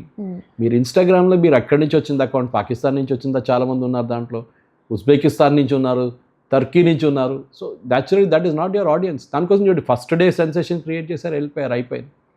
అది ఓన్లీ ఒక సెన్సేషన్గా మిగిలిపోతుంది. ఎందుకంటే నేను చెప్తున్నాను చూడండి, ఇప్పుడు కూడా ఒక పోలీస్ స్టేషన్ చూడలేదు వీళ్ళ జీవితంలో. ఓకే, అది వాళ్ళ పెద్ద ప్రాబ్లం. ఇప్పుడున్న యంగ్స్టర్స్కి ఒక పోలీస్ స్టేషన్కి వెళ్ళండి, ఒక కంప్లైంట్ ఇవ్వండి అంటే వాళ్ళు వెళ్ళరు, భయపడతారు. నేను పోలీస్ స్టేషన్ చూడలేదు జీవితంలో అని. చూడాలి మీరు, యూ షుడ్ ఎక్స్పీరియన్స్ ఇట్. అప్పుడు మీకు అర్థమవుతుంది. అక్కడ లోపల లాకప్లో కొన్ని కొడుతున్నారు పోలీసు వాళ్ళు, ఒకడు ఏడుస్తున్నాడు, ఒక మహిళ అక్కడ కూర్చొని వాళ్ళ అమ్మాయి కనిపించలేదని ఏడుస్తుంది, ఒక మర్డర్ కేసులో ఒకరిని తీసుకొచ్చి ఉంటాడు అప్పుడే. ఇది ఒక పోలీస్ స్టేషన్ నడుస్తుంది. వీళ్ళు బయట కూర్చొని చేస్తున్న డ్రామా కాదు, మీరు లోపల వెళ్ళి చూస్తే ఇంకో డ్రామా ఉంటుంది. సో వీళ్ళు ఈ పొలిటిక్స్, కాక్రోచ్ పార్టీ మేము క్లీనప్ చేస్తాం, ఇదంతా ఒట్టిగా. మీరు నేను రాసిస్తాను మీకు స్టాంప్ పేపర్ మీద, 6 నెలల తర్వాత మీరు ఎవ్వరు కనిపించారు మీకు. This been there before also. మేము నా కెరియర్లో నేను చూసుకుంటూ వచ్చాను, ఇట్లా చాలా మట్టుకు పార్టీలు వచ్చాయి పోయాయి. ఒక సెన్సేషన్. ఇప్పుడు ఏంటంటే ఇన్స్టాగ్రామ్ ఉంది మీ దగ్గర, దాంట్లో ఇన్స్టెంట్గా ఒక 20 లక్షల మంది, 30 లక్షల మంది చేర్చుకుంటే దట్ డజంట్ మీన్ ఎనీథింగ్. 140 కోట్ల మంది ఉన్న పాపులేషన్ భారతదేశం మన దగ్గర. Voting population is around 100 crores. Okay, మీరు అనుకుంటారు ఓటర్లకి డబ్బులు ఇచ్చి కొనుక్కుందామని చెప్పి. వెస్ట్ బెంగాల్లో ఏం జరిగిందండి? It is a revolution in Indian election history. ఎవ్వరు ఊహించలేదు, ఇంక్లూడింగ్ మీ, అది ఇట్లా జరుగుతుందనేది. కానీ జరిగింది. ఎందుకు? అక్కడున్న మహిళలు వాళ్ళు వేశారు ఈసారి ఓటు. ఇప్పుడు చూడండి, వాళ్ళు చెప్పులు తీసుకొని కొడుతున్నారు. వాళ్ళు కొంతమంది చెప్పులు తీసుకొట్టి బట్టలు ఇప్పేసి కొడుతున్నారు. వాళ్ళు వాళ్ళ కోపం ఉండే, వాళ్ళ మీద జరిగిన అత్యాచారాలు కానీ, వాళ్ళ దగ్గర నుంచి తీసుకున్న లంచంలు కానీ, ఇదంతా. సో పాలిటిక్స్ అనేది it's different cup of tea. ఇది వెళ్ళి జంతర్ మంతర్లో కూర్చోవడం కాదు, అది భారత్ తేడు టుకుడే వంగి అని చెప్పడం కాదు. అక్కడ వెళ్ళి పాలిటిక్స్ అనేది it is a very very serious game. Part time కాదు ఇది. You cannot do a part time job. And more importantly మీరు మీ వెనక ఎవరు ఉన్నారో అది కూడా మీరు క్లియర్గా చెప్పాలి. చాలా క్లియర్. కాన్స్టిట్యూషన్ క్లబ్ మీరు ఎవరు హైర్ చేసి ఇచ్చారు మీకు? ఓకే, లేకుంటే మీ పొలిటికల్ పార్టీ, మీరు దీనికన్నా ముందు ఏ పొలిటికల్ పార్టీలు ఉన్నారు, వాళ్ళతో ఇంకా అఫిలియేషన్ ఉందా మీకు? అడుగుతారు ప్రజలు, ఇవాళ లేకుంటే రేపు అడుగుతారు. It is not easy. మీరు ఒక నేపాల్లో, ఒక శ్రీలంకనో, ఒక బంగ్లాదేశ్ చూసి కాదు. శ్రీలంకలో ఏం జరిగిందండి? అక్కడ చేసిన అక్కడ తగలబెట్టిన బిల్డింగ్లు తగలబెట్టిన వాళ్ళందరూ ఇప్పుడు జైల్లో ఉన్నారు. నేపాల్లో కూడా అదే చేశారు. బంగ్లాదేశ్లో ఎవరు పట్టించుకోవట్లేదు ఆ యంగ్స్టర్స్ని. వాళ్ళు వాడుకున్నారు, కరేపాకులాగా వాడుకుని పక్కన పడేశారు వాళ్ళు, అంతే. ఇప్పుడు అదే జరిగింది యంగ్స్టర్స్. మన దగ్గర కూడా అదే. You should be responsible, get in to politics, no doubt about it. కానీ ఒక ఏం చెప్తారు, ఒక స్మోక్ స్క్రీన్ క్రియేట్ చేసి మేము అది చేయబోతున్నాం, మేము లోకం మార్చేస్తున్నాం అంటే it doesn't work that way. మీకున్న ఫ్రస్ట్రేషన్ మీకు ఉంది, లేదని చెప్పండి. నీట్ ఎగ్జామ్ ఉండొచ్చు, ఏదైనా ఉండొచ్చు, కానీ దానికి ఉన్న సొల్యూషన్ సపరేట్ ఉంది. మీరు ఏదో ఒక చీఫ్ జస్టిస్ గారు చెప్పారు ఇట్లా అని చెప్పి దాని మీద పట్టుకొని తిరగడం కాదు. ఆయన ఏం చెప్పారు మీకు అర్థం కాలేదు. First of all he was talking about fake certificates. Okay, అది సపరేట్ కాంటెక్స్ట్లో అని చెప్పారు, కానీ అది కూడా అర్థం చేసుకోవడానికి టైం లేదు మన వాళ్ళ దగ్గర. ఓకే సార్, ఇప్పుడు నేటి ఎన్నికలు సిద్ధాంతాలు, నాయకత్వం, ప్రజా సమస్యలు వీటి ఆధారంగా గెలుస్తున్నామంటారా, లేదా data analytics, voter profiling, micro targeting and digital campaigning, so ఇటువంటి ఆధునిక వ్యూహాల వల్ల ఎన్నికలు ఆ విజయాన్ని అన్నవి ఇవి ఏమన్నా నిర్ణయిస్తున్నాయి అంటారా? ఉన్నాయి, లేదని చెప్పలేదు. ఇప్పుడు నేను ఫస్ట్ నాకు గుర్తుంది, నాకు చిన్నప్పుడు అంటే నేను 1977 అని చెప్పొచ్చు. ఆ టైంలో నాయన నరసింహారెడ్డి గారు వచ్చారు ఒకసారి మా దగ్గర హుషీరాబాద్లో. అప్పుడు మా హౌస్ జమోస్మాన్లో ఉండే మా ఇల్లు. ఫస్ట్ టైం ఆయన బైక్ మీద, బుల్లెట్ మీద వచ్చారు. ఆయన జనతా పార్టీ ఉండే ఆ టైం. జార్జ్ ఫెర్నాండెస్ గారు తీసుకొచ్చారు ఆయన్ని. పాలిటిక్స్ అని అప్పుడు చూసాను ఫస్ట్ టైం. అప్పుడు టార్గెటింగ్ లేదు, ఇంటింటికి వెళ్ళి కలవడం. దాని తర్వాత మనం చూసాం చాలా మటుకు, ఎస్పెషలీ బీజేపీ లాంటి పార్టీస్లో దోపర్చీ సిస్టమ్ అని పెట్టారు. అంటే ఒక ఎలక్షన్, ఒక ఓటర్ బుక్ ఉంటుంది, దాని రెండు వైపులా ఒక పేజ్ది దోపర్చీ అంటే 40 మంది దాకా ఉంటారు ఓటర్లు. వాళ్ళని కాంటాక్ట్ చేయాలి, ఒక్క మనిషి, వాళ్ళకి అప్పగించేస్తారు ఆ పని. నెక్స్ట్ ఏంటి, వాళ్ళ ఇంటికి 3 సార్లు వెళ్ళాలి. దెన్ పన్నా ప్రముఖ్ అనే ఒక సిస్టమ్ ఉంది వాళ్ళకి. సో మీరు చెప్పిన మైక్రో మేనేజింగ్ అక్కడే వస్తుంది. నేను వారణాసిలో 2014లో మోదీ గారు ఎలక్షన్ టైంలో అక్కడ పనిచేశాను. నేను సోషల్ మీడియాకి అప్పగించారు నాకు. అక్కడ వెళ్ళాను నేను. ఎంత మైక్రో మేనేజ్ చేశారంటే వాళ్ళు, ఐ వాజ్ అస్టౌండెడ్. 2300 మంది ఉన్న 2 బూత్లలో ప్రతి ఇంటికి వెళ్ళారు. నేను వాళ్ళతో సహా వెళ్ళాను సోషల్ మీడియా హ్యాండిల్ చేయడానికి. ప్రతి ఇంటికి వెళ్ళి వాళ్ళు కలిసి మాట్లాడి, వాళ్ళకి తెలుసు ఆ ఏరియాలో ఒక డాక్టర్ కుష్వా అని చెప్పి, హీ వాజ్ లీడింగ్ ఇట్. ఆయనతోనే లేదు సహా, ఆయనతో 10 మంది ఫస్ట్ టైం వెళ్ళి మాట్లాడడం, లస్సీ తాగడం, సమోసాలు తినడం, వాళ్ళ ఇంట్లో అన్నీ 2300 ఇల్లు కవర్ చేశారు వాళ్ళు 10 రోజుల్లో. That is campaigning. ఇప్పుడు పబ్లిక్ మీటింగ్స్ అంటే ఉంది, మోదీ గారు వస్తారు, రాజ్నాథ్ సింగ్ వస్తారు, అమిత్ షా గారు వస్తారు, మన రాహుల్ గాంధీ వస్తారు, ఎవరు అందరూ వచ్చి మీటింగ్లు అడ్రస్ చేస్తారు. కానీ ఇంప్రెషన్ క్రియేట్ చేసింది మీరు చెప్పింది correct, is the last mile. ఇప్పుడున్న దాంట్లో ఏంటి, మీరు ఏం చెప్తున్నారు అనేది డిజిటల్ మీడియాతో కన్వే అవుతుంది. టైం లేదు ఎవరికి. మోదీ గారు స్పీచ్ ఇచ్చేది ఆఫ్టర్నూన్ 3 గంటలకు ఉంటుంది. ఆ 3 గంటలకు మనం అంతా ఎక్కడో తిరుగుతూ ఉంటాం మన పని మీద, మనకు టైం లేదు. But somebody cut that main, cut చేసి ఆ మెయిన్ పాయింట్స్ మనకు పంపిస్తే, అక్కడే పొలిటికల్ పార్టీస్ ఇప్పుడు చాలా ఖర్చు పెడుతున్నారు డబ్బులు దాని మీద. They got full fledged teams వాళ్ళ దగ్గర. ప్రతి ఒక్కళ్ళకి డిజిటల్ టీమ్ తయారు చేసుకున్నారు. కానీ ప్రాబ్లం ఎక్కడ వస్తుందంటే వీళ్ళకి ఇన్ డెప్త్ నాలెడ్జ్ లేదు. Cursory level knowledge, 36,000 feet height knowledge ఉంది వాళ్ళకి. కింద దిగి వచ్చి మాట్లాడడానికి నాలెడ్జ్ వాళ్ళ దగ్గర లేదు. మీరు ఏదైనా తీసుకోండి, నేను చాలామంది పొలిటికల్ పార్టీస్ వాళ్ళని కలుస్తూనే ఉంటాను. వాళ్ళు నా దగ్గర వచ్చి ఉంటారు, సురేష్ గారు మీరు చెప్పిన మాట కరెక్టే సార్, కానీ మా పార్టీ వాళ్ళు నాకు చెప్పలేదు సార్ ఇది అంటాడు. అది నేనేం చేయాలి? మీరు ఆ పార్టీ వాళ్ళు మిమ్మల్ని ట్రైన్ చేయకపోతే నేనేం చేయలేను. సో ద పాయింట్ ఇస్, ప్రజల దగ్గర మీరు వెళ్ళినప్పుడు రేపు ఏదైనా అడిగాను, నీట్ ఎగ్జామ్ పేపర్ ఎందుకు లీక్ అని చెప్పండి అన్నాడు. అప్పుడు you should be able to answer it.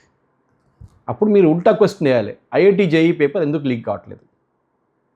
2 common ఎగ్జామే కదా, సేమ్ ఎగ్జామ్ 2, ఒకటి ఐఐటి కోసం, ఒకటి మెడిసిన్ కోసం. అది లీక్ కావట్లేదు, ఇది ఎందుకు లీక్ అవుతుంది? అక్కడే ఒక ఆన్సర్ ఉంది దాంట్లో.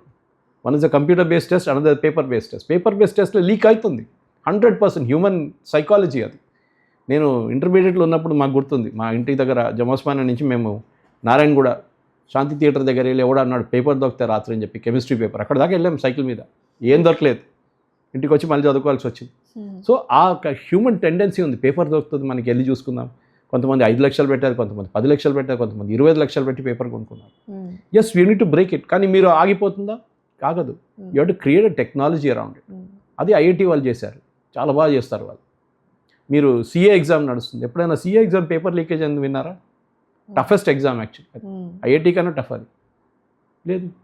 సో అంటే మీరు కావాలంటే చేయొచ్చు, కానీ ఎప్పుడు అంటారు చూడండి, కొనడానికి ఉంటేనే అమ్మడానికి ఒకడు ఉంటాడు. అది కేసు. కొనడానికి ఉన్నారు 25 లక్షలు, మా పిల్లల్ని డాక్టర్ చేయాలి, 25 లక్షలు 30 లక్షలు ఖర్చు పెట్టడానికి రెడీగా ఉన్నారు. అదే అప్పుడు అమ్మడానికి ఒకడు ఉంటాడు. సరే, ఇన్ అడిషన్ టు దట్, అంటే రీసెంట్గా జరిగిన ఈ నీట్ లీకేజ్, పేపర్ లీకేజ్ ఏదైతే ఉందో, ఇది భారత విద్యా వ్యవస్థ మీద ప్రజల నమ్మకాన్ని ఎంతవరకు దెబ్బతీసిందంటారు? And what should be done so that it doesn't get repeated? It does not happen for the first time. Ya, of course. చాలా ఎగ్జామ్ మన దగ్గర జరిగిన స్టాఫ్ ఇక్కడ చాలా మటుకు ఎగ్జామ్ స్టేట్ గవర్నమెంట్ ఎంప్లాయీస్ కున్న టెస్ట్, అది కూడా లీక్ అయింది కదా, రిక్రూట్మెంట్ టెస్ట్. వెస్ట్ బెంగాల్లో లీక్ అయింది కదా, వెస్ట్ బెంగాల్ టీచర్ సెలక్షనే కరప్షన్ ఉండే, మొత్తం క్యాన్సిల్ చేయాల్సి వచ్చింది సుప్రీంకోర్టు లాస్ట్లో. సో మన దగ్గర ప్రాబ్లం ఏమొస్తుందంటే, మనకి దీని గురించి ముందు మనం మీడియాలో ఎథిక్స్ గురించి మాట్లాడాలి, ప్రజల్లో కూడా ఎథిక్స్ లేదు. అంటే మీరు మీ పక్కనింట్లో ఉన్న ఒక అబ్బాయి అమ్మాయి చాలా కష్టపడి, పేదోళ్ళు, వాళ్ళ దగ్గర డబ్బులు లేవు ఎక్కువ, మిడిల్ క్లాస్ వాళ్ళు కష్టపడి ఎట్లైనా నీటో లేకుండా జేఈ బ్రేక్ చేయడానికి ట్రై చేస్తున్నారు. మీరు 25 లక్షలు పెట్టుకొని మీ కూతురు యావరేజ్ స్టూడెంట్ని మీరు అడ్మిషన్ ఇప్పించడానికి ట్రై చేస్తున్నారు. You're cheating the system. కానీ ఇదే మనుషులు అక్కడ కూర్చొని మోదీ గురించి, ధర్మేంద్ర ప్రధాన్ గురించి మాట్లాడతారు. మీరేం చేశారు? అది ముందు you put a hand on your heart and think, what have you done? Corruption మీ దగ్గర నుంచి మొదలైంది. మన అన్నిటికీ, మనం డ్రైవింగ్ లైసెన్స్కి వెళ్తామా, అక్కడ కూడా లంచం ఇస్తామా? ఎందుకు ఎవడు పోతాడు, టెస్ట్ ఎవడు? ఇప్పుడు లేదనుకోండి, కొంచెం తగ్గింది. ఇప్పుడు ముందు పాస్పోర్ట్ ఉండే, ఇప్పుడు పాస్పోర్ట్ అంతా ఆటోమేటెడ్ చేసేసారు. ఎక్కడెక్కడ మనం లంచం ఇచ్చి మనం పని చేయించుకుంటాం ఈజీగా అని చెప్పి అక్కడ మనం చేయించుకుంటాం. కానీ అదే మంచి బయటకు వచ్చి మళ్ళీ పెద్ద లెక్చర్ ఇస్తాడు, వీళ్ళు లంచం తీసుకుంటాడు, వాడు లంచం తీసుకుంటాడు, చూడు 50 కోట్లు పట్టుకున్నాడు ఒకరిని. అరే ఆ 50 కోట్లు ఎవడిచ్చాడు వాడికి? ఫ్లాట్ రిజిస్ట్రేషన్కి వెళ్తారు, land registration, most corrupt department. అది కూడా అక్కడే జరుగుతుంది. మీరు ఇస్తున్నారు, వాడు తీసుకుంటున్నాడు. ఓకే, ఎందుకంటే కరప్షన్ ఎందుకని ఒకరు అడిగారు మొన్న నా దగ్గర ఒక టీవీ షోలో, కరప్షన్ ఎందుకు ఉంటుంది? యూ పుట్ డినయబిలిటీ ఫ్యాక్టర్, అంటే నేను నీ పేపర్లు ఆపగలను, నిన్ను రిజిస్ట్రేషన్ లేకుండా నేను చూసుకుంటా అని అది చేస్తే ఆ రోజు మీరు లంచం ఇస్తారు. పాస్పోర్ట్ ఆఫీస్లో ఇప్పుడు లేదు, అది ఆటోమేటెడ్ ప్రాసెస్, టీసీఎస్కి హ్యాండ్ ఓవర్ చేసేస్తారు. మీరు ఒక లైన్లో వెళ్తారు, కంప్లీట్ విత్ ఇన్ 10-15 మినిట్స్ మీ ఎంత సీక్వెన్స్ అయిపోతుంది. బయటకు రాగానే మీకు నెక్స్ట్ డే మీకు పోలీసు వాళ్ళు వస్తున్నారని ఇన్ఫర్మేషన్ కూడా వస్తుంది. This is what it is. Okay, you have to remove that element from there. అక్కడ చైర్లో కూర్చొని పైన రిజిస్ట్రేషన్ ఆఫీస్లో నేను కావాలంటే నీ రిజిస్ట్రేషన్ ఆపచ్చు, ఆ చార్జ్ కూడా ఉందా? నేను అది డినై చేస్తే చేయలేరంటే ఏం చేస్తారు మీరు? ఏం చేయలేరు. సో జర్నలిస్ట్గా మీ అనుభవంలో ప్రజలు చాలా తప్పుగా అర్థం చేసుకున్నటువంటి ఒక అంతర్జాతీయ సంఘటన ఏంటి? యునైటెడ్ నేషన్స్ అసలు డిబేటింగ్ సొసైటీగా మారిపోయింది, అసలు పనికిరాదు అది. కానీ ఆన్ సీరియస్ నోట్ ప్రజలు అర్థం చేసుకునే గవర్నమెంట్, యాక్చువల్లీ ఏజెన్సీ అక్కర్లేదు, కానీ ఎవరైనా గవర్నమెంట్ ఎప్పుడు అర్థం చేసుకోరు ప్రజలు. మన దగ్గర ఇక్కడ కూర్చొని మనం మాట్లాడుతాం, అక్కడ వరదలు వస్తున్నాయి, రోడ్డు మీద చూడొచ్చు, వర్షం పడ్డది, చూడు రోడ్ ఎట్లా అయిపోయిందని. ఎవరు చేస్తారు అదంతా పని? ఎవరు ప్లాస్టిక్ ప్యాకెట్లు తీసుకెళ్ళి రోడ్డు మీద పడేస్తారు? ఎవరు అక్కడ మోరీలు క్లీన్ చేయకుండా ఉంటారు వాళ్ళ ఇంటి దగ్గర? ఇదంతా ఏమైనా అంటారు అది గవర్నమెంట్ పని, నేనేం చేయాలి అంటారు. మీరేం చేశారు? ఇది ఫస్ట్ అడగాలి. మీ డ్రైవింగ్ కల్చర్ చూడండి. మీరంటారు అరే చూడు ట్రాఫిక్ చాలా దారుణం ఉంది, ఇక్కడ నాకు 2 గంటల సేపు పడుతుంది. ఏం చేస్తున్నారు మీరు? What are you doing? అదొక ప్రశ్న అన్నమాట. యాజ్ ఎ కన్సర్న్ సిటిజన్, మన డ్రాయింగ్ రూమ్ ఎక్స్పర్ట్స్ మనం ఎట్లా అంటే డ్రాయింగ్ రూమ్లో కూర్చొని ధోని దగ్గర చెప్తాం, T20 చూసి బ్యాటింగ్ ఎట్లా చేయాలని ధోని దగ్గర మనం అడ్వైస్ ఇస్తాం అనమాట. అది మన పని. ఓకే, మన ఎక్స్పర్ట్ని వాళ్ళ పని చేయనీయం, మనం క్రిటిసైజ్ చేస్తాం. డ్రైనేజ్ బాగాలేదు, నీళ్ళు బాగాలేదు, ట్రాఫిక్ బాగాలేదు, వెదర్ చాలా హాట్ ఉంది, చెట్లు కొట్టేస్తున్నారు. మీరేం చేశారు? మీరు ఒక ధర్నా చేశారా? ఒక ప్రొటెస్ట్ చేశారు? నేను చేయాలి, అది నా పని కాదు. This is the problem. నేను మొన్న ఇక్కడ మా ఏరియాలో సికింద్రాబాద్లో ఒక ఏరియాలో రాక్ కటింగ్ జరిగింది. రాళ్ళు పెద్ద రాక్ ఉంది, కొట్టేస్తున్నారు దాని గురించి ఒక సొసైటీ వాళ్ళు వెళ్ళారు, నేను వాళ్ళతో పాటు వెళ్ళాను. అక్కడ వెళ్ళి ప్రొటెస్ట్ చేశారు, వాళ్ళు ఏదో చేశారు, హైడ్రా వాళ్ళు వచ్చారు, అంతా జరిగింది. 3 రోజుల తర్వాత నాకు ఒక నోటీస్ వస్తుంది, లీగల్ నోటీస్ వస్తుంది వాళ్ళ దగ్గర నుంచి, సేయింగ్ దట్ మీరు అక్కడ వెళ్ళి గొడవ చేశారు అది ఇది అని చెప్పేసి. So but I told them very clearly, boss నువ్వు ఏమైనా చేసుకో, నేను అడ్వకేట్ని కూడా హైర్ చేయను, జైలుకి వెళ్ళాలంటే జైలుకి వెళ్తాను నేను. అక్కడ ఆ రోజు పెద్ద పెద్ద రాళ్ళు ఉన్నాయి, అది కొట్టేస్తున్నారు మీరు. ఎన్నో మిలియన్స్ ఆఫ్ ఇయర్స్ ముందు ఫామ్ చేసిన రాక్స్, అది ముందు కంచగచ్చిబౌలిలో అదే జరిగింది. సుప్రీంకోర్టు ఆపారు చెట్లు కొట్టడము, రాళ్ళు కొట్టడం, ఏంటి ఇది? So I'm ready to protest. In fact మా ఫ్యామిలీ వాళ్ళు అడిగారు ఎందుకు వెళ్తున్నావు దీనికి అంతా, అది నా బ్లడ్లో ఉంది. అది మా నాన్నగారి దగ్గర ఉండే, నాన్నగారు ఇట్లానే ఉండే. మా నాన్నగారు ఆయన ఒక ఇంజస్టిస్ చూస్తే ఆయన దాని గురించి ప్రొటెస్ట్ చేస్తారు. రైల్వేలో ఇంజనీర్ ఉన్నారు కానీ ఈ వాస్ లైక్ దట్. అది మన దాంట్లో ఉండాలి. రోడ్డు మీద ఏమైనా జరిగితే నాకేం పోయింది, అది వాడు వాడు సావని అని చెప్పేసి పక్కన నుంచి వెళ్ళిపోతారు. ఒకరోజు మీరు ఉంటారు అక్కడ, అది గుర్తుపెట్టుకోవాలి. This is the problem. So మన దగ్గర మీరు యూజర్ డిపార్ట్మెంట్స్ గురించి మాట్లాడుతున్నప్పుడు జిహెచ్ఎంసీ కానివ్వండి, హైదరా కానివ్వండి, మిగతా ఎవరైనా కానివ్వండి, వాటర్ బోర్డు కానివ్వండి, మీరేం చేశారు? Did you go and protest? ఇప్పుడు నేను రిస్క్ తీసుకొని ఆ రోజు సికింద్రాబాద్ అమ్మగూడలు వెళ్ళి ప్రొటెస్ట్ చేశాను. నేను అక్కడ మాట్లాడాను అంతే. వాళ్ళు ఎందుకు కొడుతున్నారు చెట్లు, ఎందుకు కొడుతున్నారు రాళ్ళు, అది పెద్ద ఇష్యూ అయిపోయింది. వాళ్ళకి పొలిటికల్ కనెక్షన్స్ అది ఇది ఉండనండి, నో ప్రాబ్లం. అదే మ్యాక్సిమం ఏం చేస్తారు, హైకోర్టు పెడతారు. ఇవాళ హైకోర్టులో హియరింగ్ ఉందనుకుంటే వాళ్ళ హైడ్రా వాళ్ళ మీద కేసు వేశారంట వాళ్ళు builder. No problem, it will go. మేము మ్యాక్సిమం నా మీద వేస్తే నేను చెప్పేశాను కూడా, నేను ఎవరిని హైర్ చేయాలి. You should be ready for that. ఆ రిస్క్ తీసుకోవడానికి మీరు రెడీగా ఉండాలి. లేకుంటే you have no right to protest. మా డాడ్ ఎప్పుడు అంటుండే, you have no right to ask for your rights if you don't fight for your rights. True.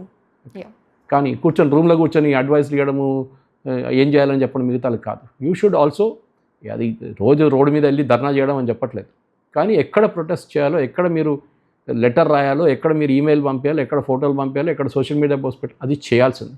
That is your responsibility. ఒక రోడ్డు మీద ఒక పాపం పోలీసు వాడు కష్టపడి డ్రైనేజ్ క్లీన్ చేస్తున్నాడు, నీళ్ళు నిన్న చూసాను చాలా ప్లేసెస్లో.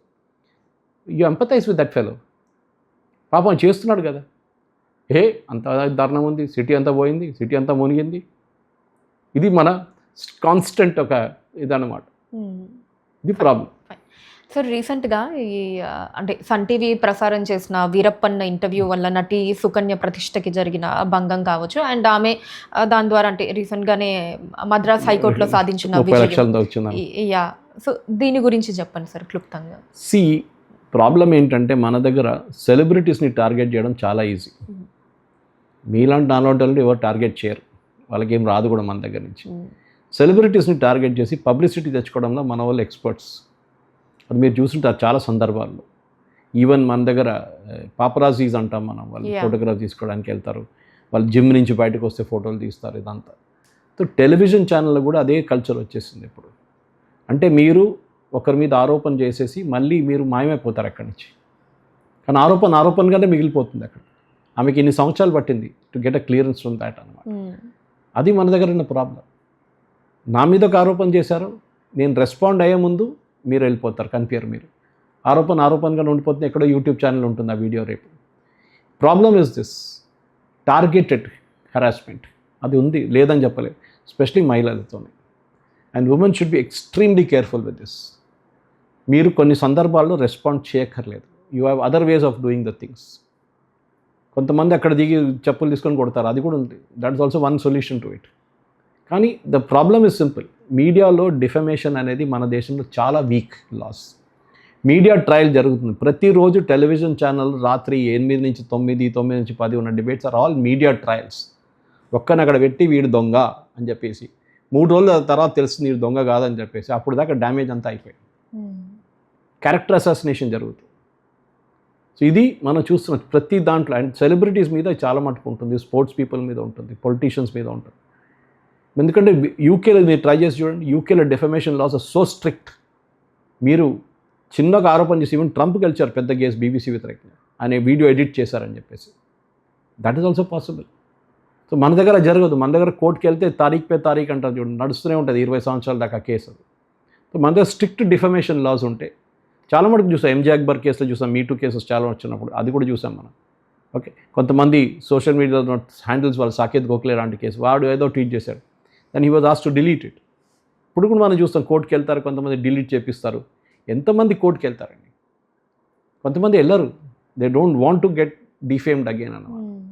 ఇప్పుడు కూడా ఈ కేసు, వీరప్పన్ కేసులో కూడా ఇప్పుడు justice delayed is justice denied అంటారు. ఇది అదే case. So we should ensure that మన defamation system should be very strict and time బౌండ్గా ఉండాలి. ఏదో 10 సంవత్సరాల తర్వాత తీర్పు ఇవ్వడం కాదు. ఉన్నది 6 నెలల్లో ఫినిష్ చేసేసేయాలి, లేకుంటే మ్యాక్సిమం 3 నెలలు ఫినిష్ చేసేసేయాలి. And should be done and dusted, especially డిఫమేషన్లో. ఎందుకంటే మీడియాకు ఒక ఫ్యాషన్ అయిపోయింది ఇప్పుడు, ఎస్పెషల్లీ టెలివిజన్ మీడియాలో, శాటిలైట్ టెలివిజన్లో. ఒకరి మీద ఆరోపణ చేయడము, వాళ్ళ మీద క్యారెక్టర్ అసాసినేషన్ చేయడం, దాని తర్వాత 3 రోజుల తెలుస్తుంది తప్పు అంది తప్పైందని చెప్పి ఒక అపాలజీ కూడా ఇష్యూ చేయకుండా పక్కన వెళ్ళిపోతారు వాళ్ళు. Sir, finally, as a senior journalist, what are you looking forward from journalism right now? Well, I lost my hope actually. ఎందుకంటే నాకు బాధ ఏమనిపిస్తుందంటే, ఒకటి కొంతమంది ఇది బిజినెస్గా చేసుకున్నారు. ఎస్పెషలీ నేను దీని గురించి చాలా డీటెయిల్గా మాట్లాడాను. సిటీ అవుట్స్కట్స్లో జరుగుతున్న కొంతమంది స్ట్రింగర్లు అని చెప్పలేం, కానీ చాలామంది పాపం వాళ్ళకి జీతం ఇవ్వకుండా వాళ్ళతో పని చేయించుకొని వాళ్ళు ఏం చేస్తారు, ఒక బిల్డర్ని పట్టుకొని వాళ్ళని బ్లాక్మెయిల్ చేసి, నా ఫ్రెండ్స్ చాలామంది వచ్చి నాకు కంప్లైంట్ చేశారు. నేను హ్యాండిల్ కూడా చేశాను 2-3 కేసులు కీసరాలో. ఇది చాలా బాధ అనిపిస్తుంది. ఎందుకంటే జర్నలిజం ఒక టైంలో was considered a field with ethics. నేను దీని కూడా ముందు కూడా చెప్పాను మీకు. ఇప్పుడు అది లేదు. ఇప్పుడు ఒక మనీ మేకింగ్ మిషన్గా మారిపోయింది. అది శాటిలైట్ టెలివిజన్ వాళ్ళు వాళ్ళ బ్రేకింగ్ న్యూస్లో ఉన్నారు. గ్రౌండ్ లెవెల్లో పాపం ఈ స్ట్రింగర్స్కి జీతం ఇవ్వకుండా వాళ్ళ దగ్గర నువ్వు ఎక్కడి నుంచి అని యాడ్లు తెచ్చుకో, నువ్వు చేసుకో, ఏమైనా చేసుకో, మేము నీకు జీతం ఇవ్వను. ఎందుకు? మీరు ఎంప్లాయ్ చేస్తుంటే మీరు జీతం ఇవ్వాల్సిందే. లేకుంటే వాడేదో ఇల్లీగల్ పని చేసుకుంటే, ఒక మైక్ ఒక కెమెరా ఉంటే చాలు. ఇవాళ యు ఆర్ ఇన్ బిజినెస్. ఒక బిల్డర్ని పట్టుకొని దమ్కి ఇస్తే వాడు 5 లక్షలు 10 లక్షలు మీకు ఇచ్చేస్తారు, మీరు బతుకుతారు సుఖంగా. ఇదే జరుగుతుంది. సో జర్నలిజం అనేది ఇప్పుడున్న పిల్లలు కూడా చాలా మటుకు, ఒకటి దే డోంట్ రీడ్. అదొక నాకు ఇంకొక పెద్ద కంప్లైంట్. అది చదవరు. వాళ్ళు ఏమనంటే అంటారు, అదంతా ఫోన్లో వస్తుంది కదా, మేము ఎందుకు చదువుకోవాలి పేపర్ అంటారు. So we're the last generation. నాలాంటి వాళ్ళు లాస్ట్ జనరేషన్. నాకు తెలియదు మీరు న్యూస్ పేపర్ చదువుతారో లేదు. I do read. That's very good habit. కానీ last generation newspaper reading generation. Next generation చదవరు. Okay, I can empathize with them. నేను కూడా డిజిటల్ చదువుతాను పొద్దున యాక్చువల్ పేపర్ వచ్చే ముందు. మీరు ఎట్లయినా చదువుకోండి, కానీ రీడ్. ఎందుకంటే ఆ నాలెడ్జ్ ఇస్ వెరీ ఇంపార్టెంట్. ఏదో వెళ్ళి కూర్చొని ముందు టెలిప్రాంప్టర్ ముందు కూర్చొని కాదు. నేను దగ్గర ముందు పనిచేసిన ఒక ఛానల్లో, CEO ఛానల్ కేరళలో, నేను 2-3 సార్లు టెలిప్రాంప్టర్ ఆఫ్ చేసేసాను వాళ్ళు న్యూస్ చదువుతున్నప్పుడు, కావాలని చెప్పి చూద్దాం ఏమవుతుంది. Because they never went to the desk and sat there and did that reading. They get struck, I guess. I mean, they get struck, I guess. అంతే, వాళ్ళకి తెలియదు. యాడ్ బ్రేక్ అంటారు ఇమీడియట్లీ. మీరు డెస్క్లో వెళ్ళి కూర్చొని మీరు మీ న్యూస్ కానీ హాఫ్ అన్ అవర్ ముందు మొత్తం చదువుకోండి. ఎన్ని ఐటమ్స్ ఉన్నాయి, 15 ఐటమ్స్ ఉన్నాయి, 2 లైవ్ ఉంది, 1 క్యాప్సూల్ ఉంది, ఇదన్నీ చదువుకోండి మీరు. Then you will know what is the sequence. దెన్ మీరు హ్యాండిల్ చేసుకుంటారు ఎట్లయినా కానీ. కానీ ఇప్పుడు ప్రాబ్లం ఏంటంటే, ఇప్పుడు నెక్స్ట్ కష్టపడడానికి రెడీగా లేరు. అదొకటి ఉంది. నాట్ ఎవ్రీబడి, ఒక 90% మంది చేస్తున్నారు. కానీ కొంతమందికి షార్ట్ కట్స్ కావాలి. నేను ఇది చేయను, నేను అది చేయను. మా టైంలో అన్ని పనులు చేసాం మేము. ఓకే, ఈవెన్ న్యూస్ ప్రింట్ బెంగళూరులో ఉన్నప్పుడు, అక్కడ స్ట్రైక్ ఉన్నప్పుడు టైంలో, దివాళీ టైంలో మేము ప్రింటింగ్ ప్రెస్కి వెళ్ళి అక్కడ నిద్రపోయి రాత్రి 3 గంటలకు కాపీలు తీసుకొని మార్కెట్కి వెళ్తుండే మేము. అన్నీ చేసాం. అంటే ఇప్పుడున్న పిల్లలు అదంతా లేదనుకోండి. కానీ unfortunately or fortunately digital media వచ్చిన తర్వాత చాలా మటుకు వాళ్ళ స్కోప్ వాళ్ళకు ఉంది. And I can see some brilliant youngsters. మీలాంటి వాళ్ళు చాలామంది ఉన్నారు, ఇట్లాంటి brilliant youngsters who got in to this. వాళ్ళ నిష్ క్రియేట్ చేసుకున్నారు. అదొక్కటే నాకు అప్పీల్. ఇప్పుడున్న జర్నలిస్ట్, మీరు మీ యొక్క నిష్ క్రియేట్ చేస్తారు, మీకు స్పెషాలిటీ క్రియేట్ చేసుకోండి. Not Jack of all, master of one అయిపోండి. మీరు ఒక్క సబ్జెక్ట్ తీసుకోండి, దాంట్లో మీరు ఎక్స్పర్ట్ అయిపోండి. కరెంట్ అఫైర్స్ అంటే కరెంట్ అఫైర్స్, డిఫెన్స్ అంటే డిఫెన్స్, ఓకే, సిటీ న్యూస్ అంటే సిటీ న్యూస్. అన్నీ నేను చేస్తానంటే కాదు. మీరు ఏం చేస్తారు బెస్ట్ అట్ ఇట్.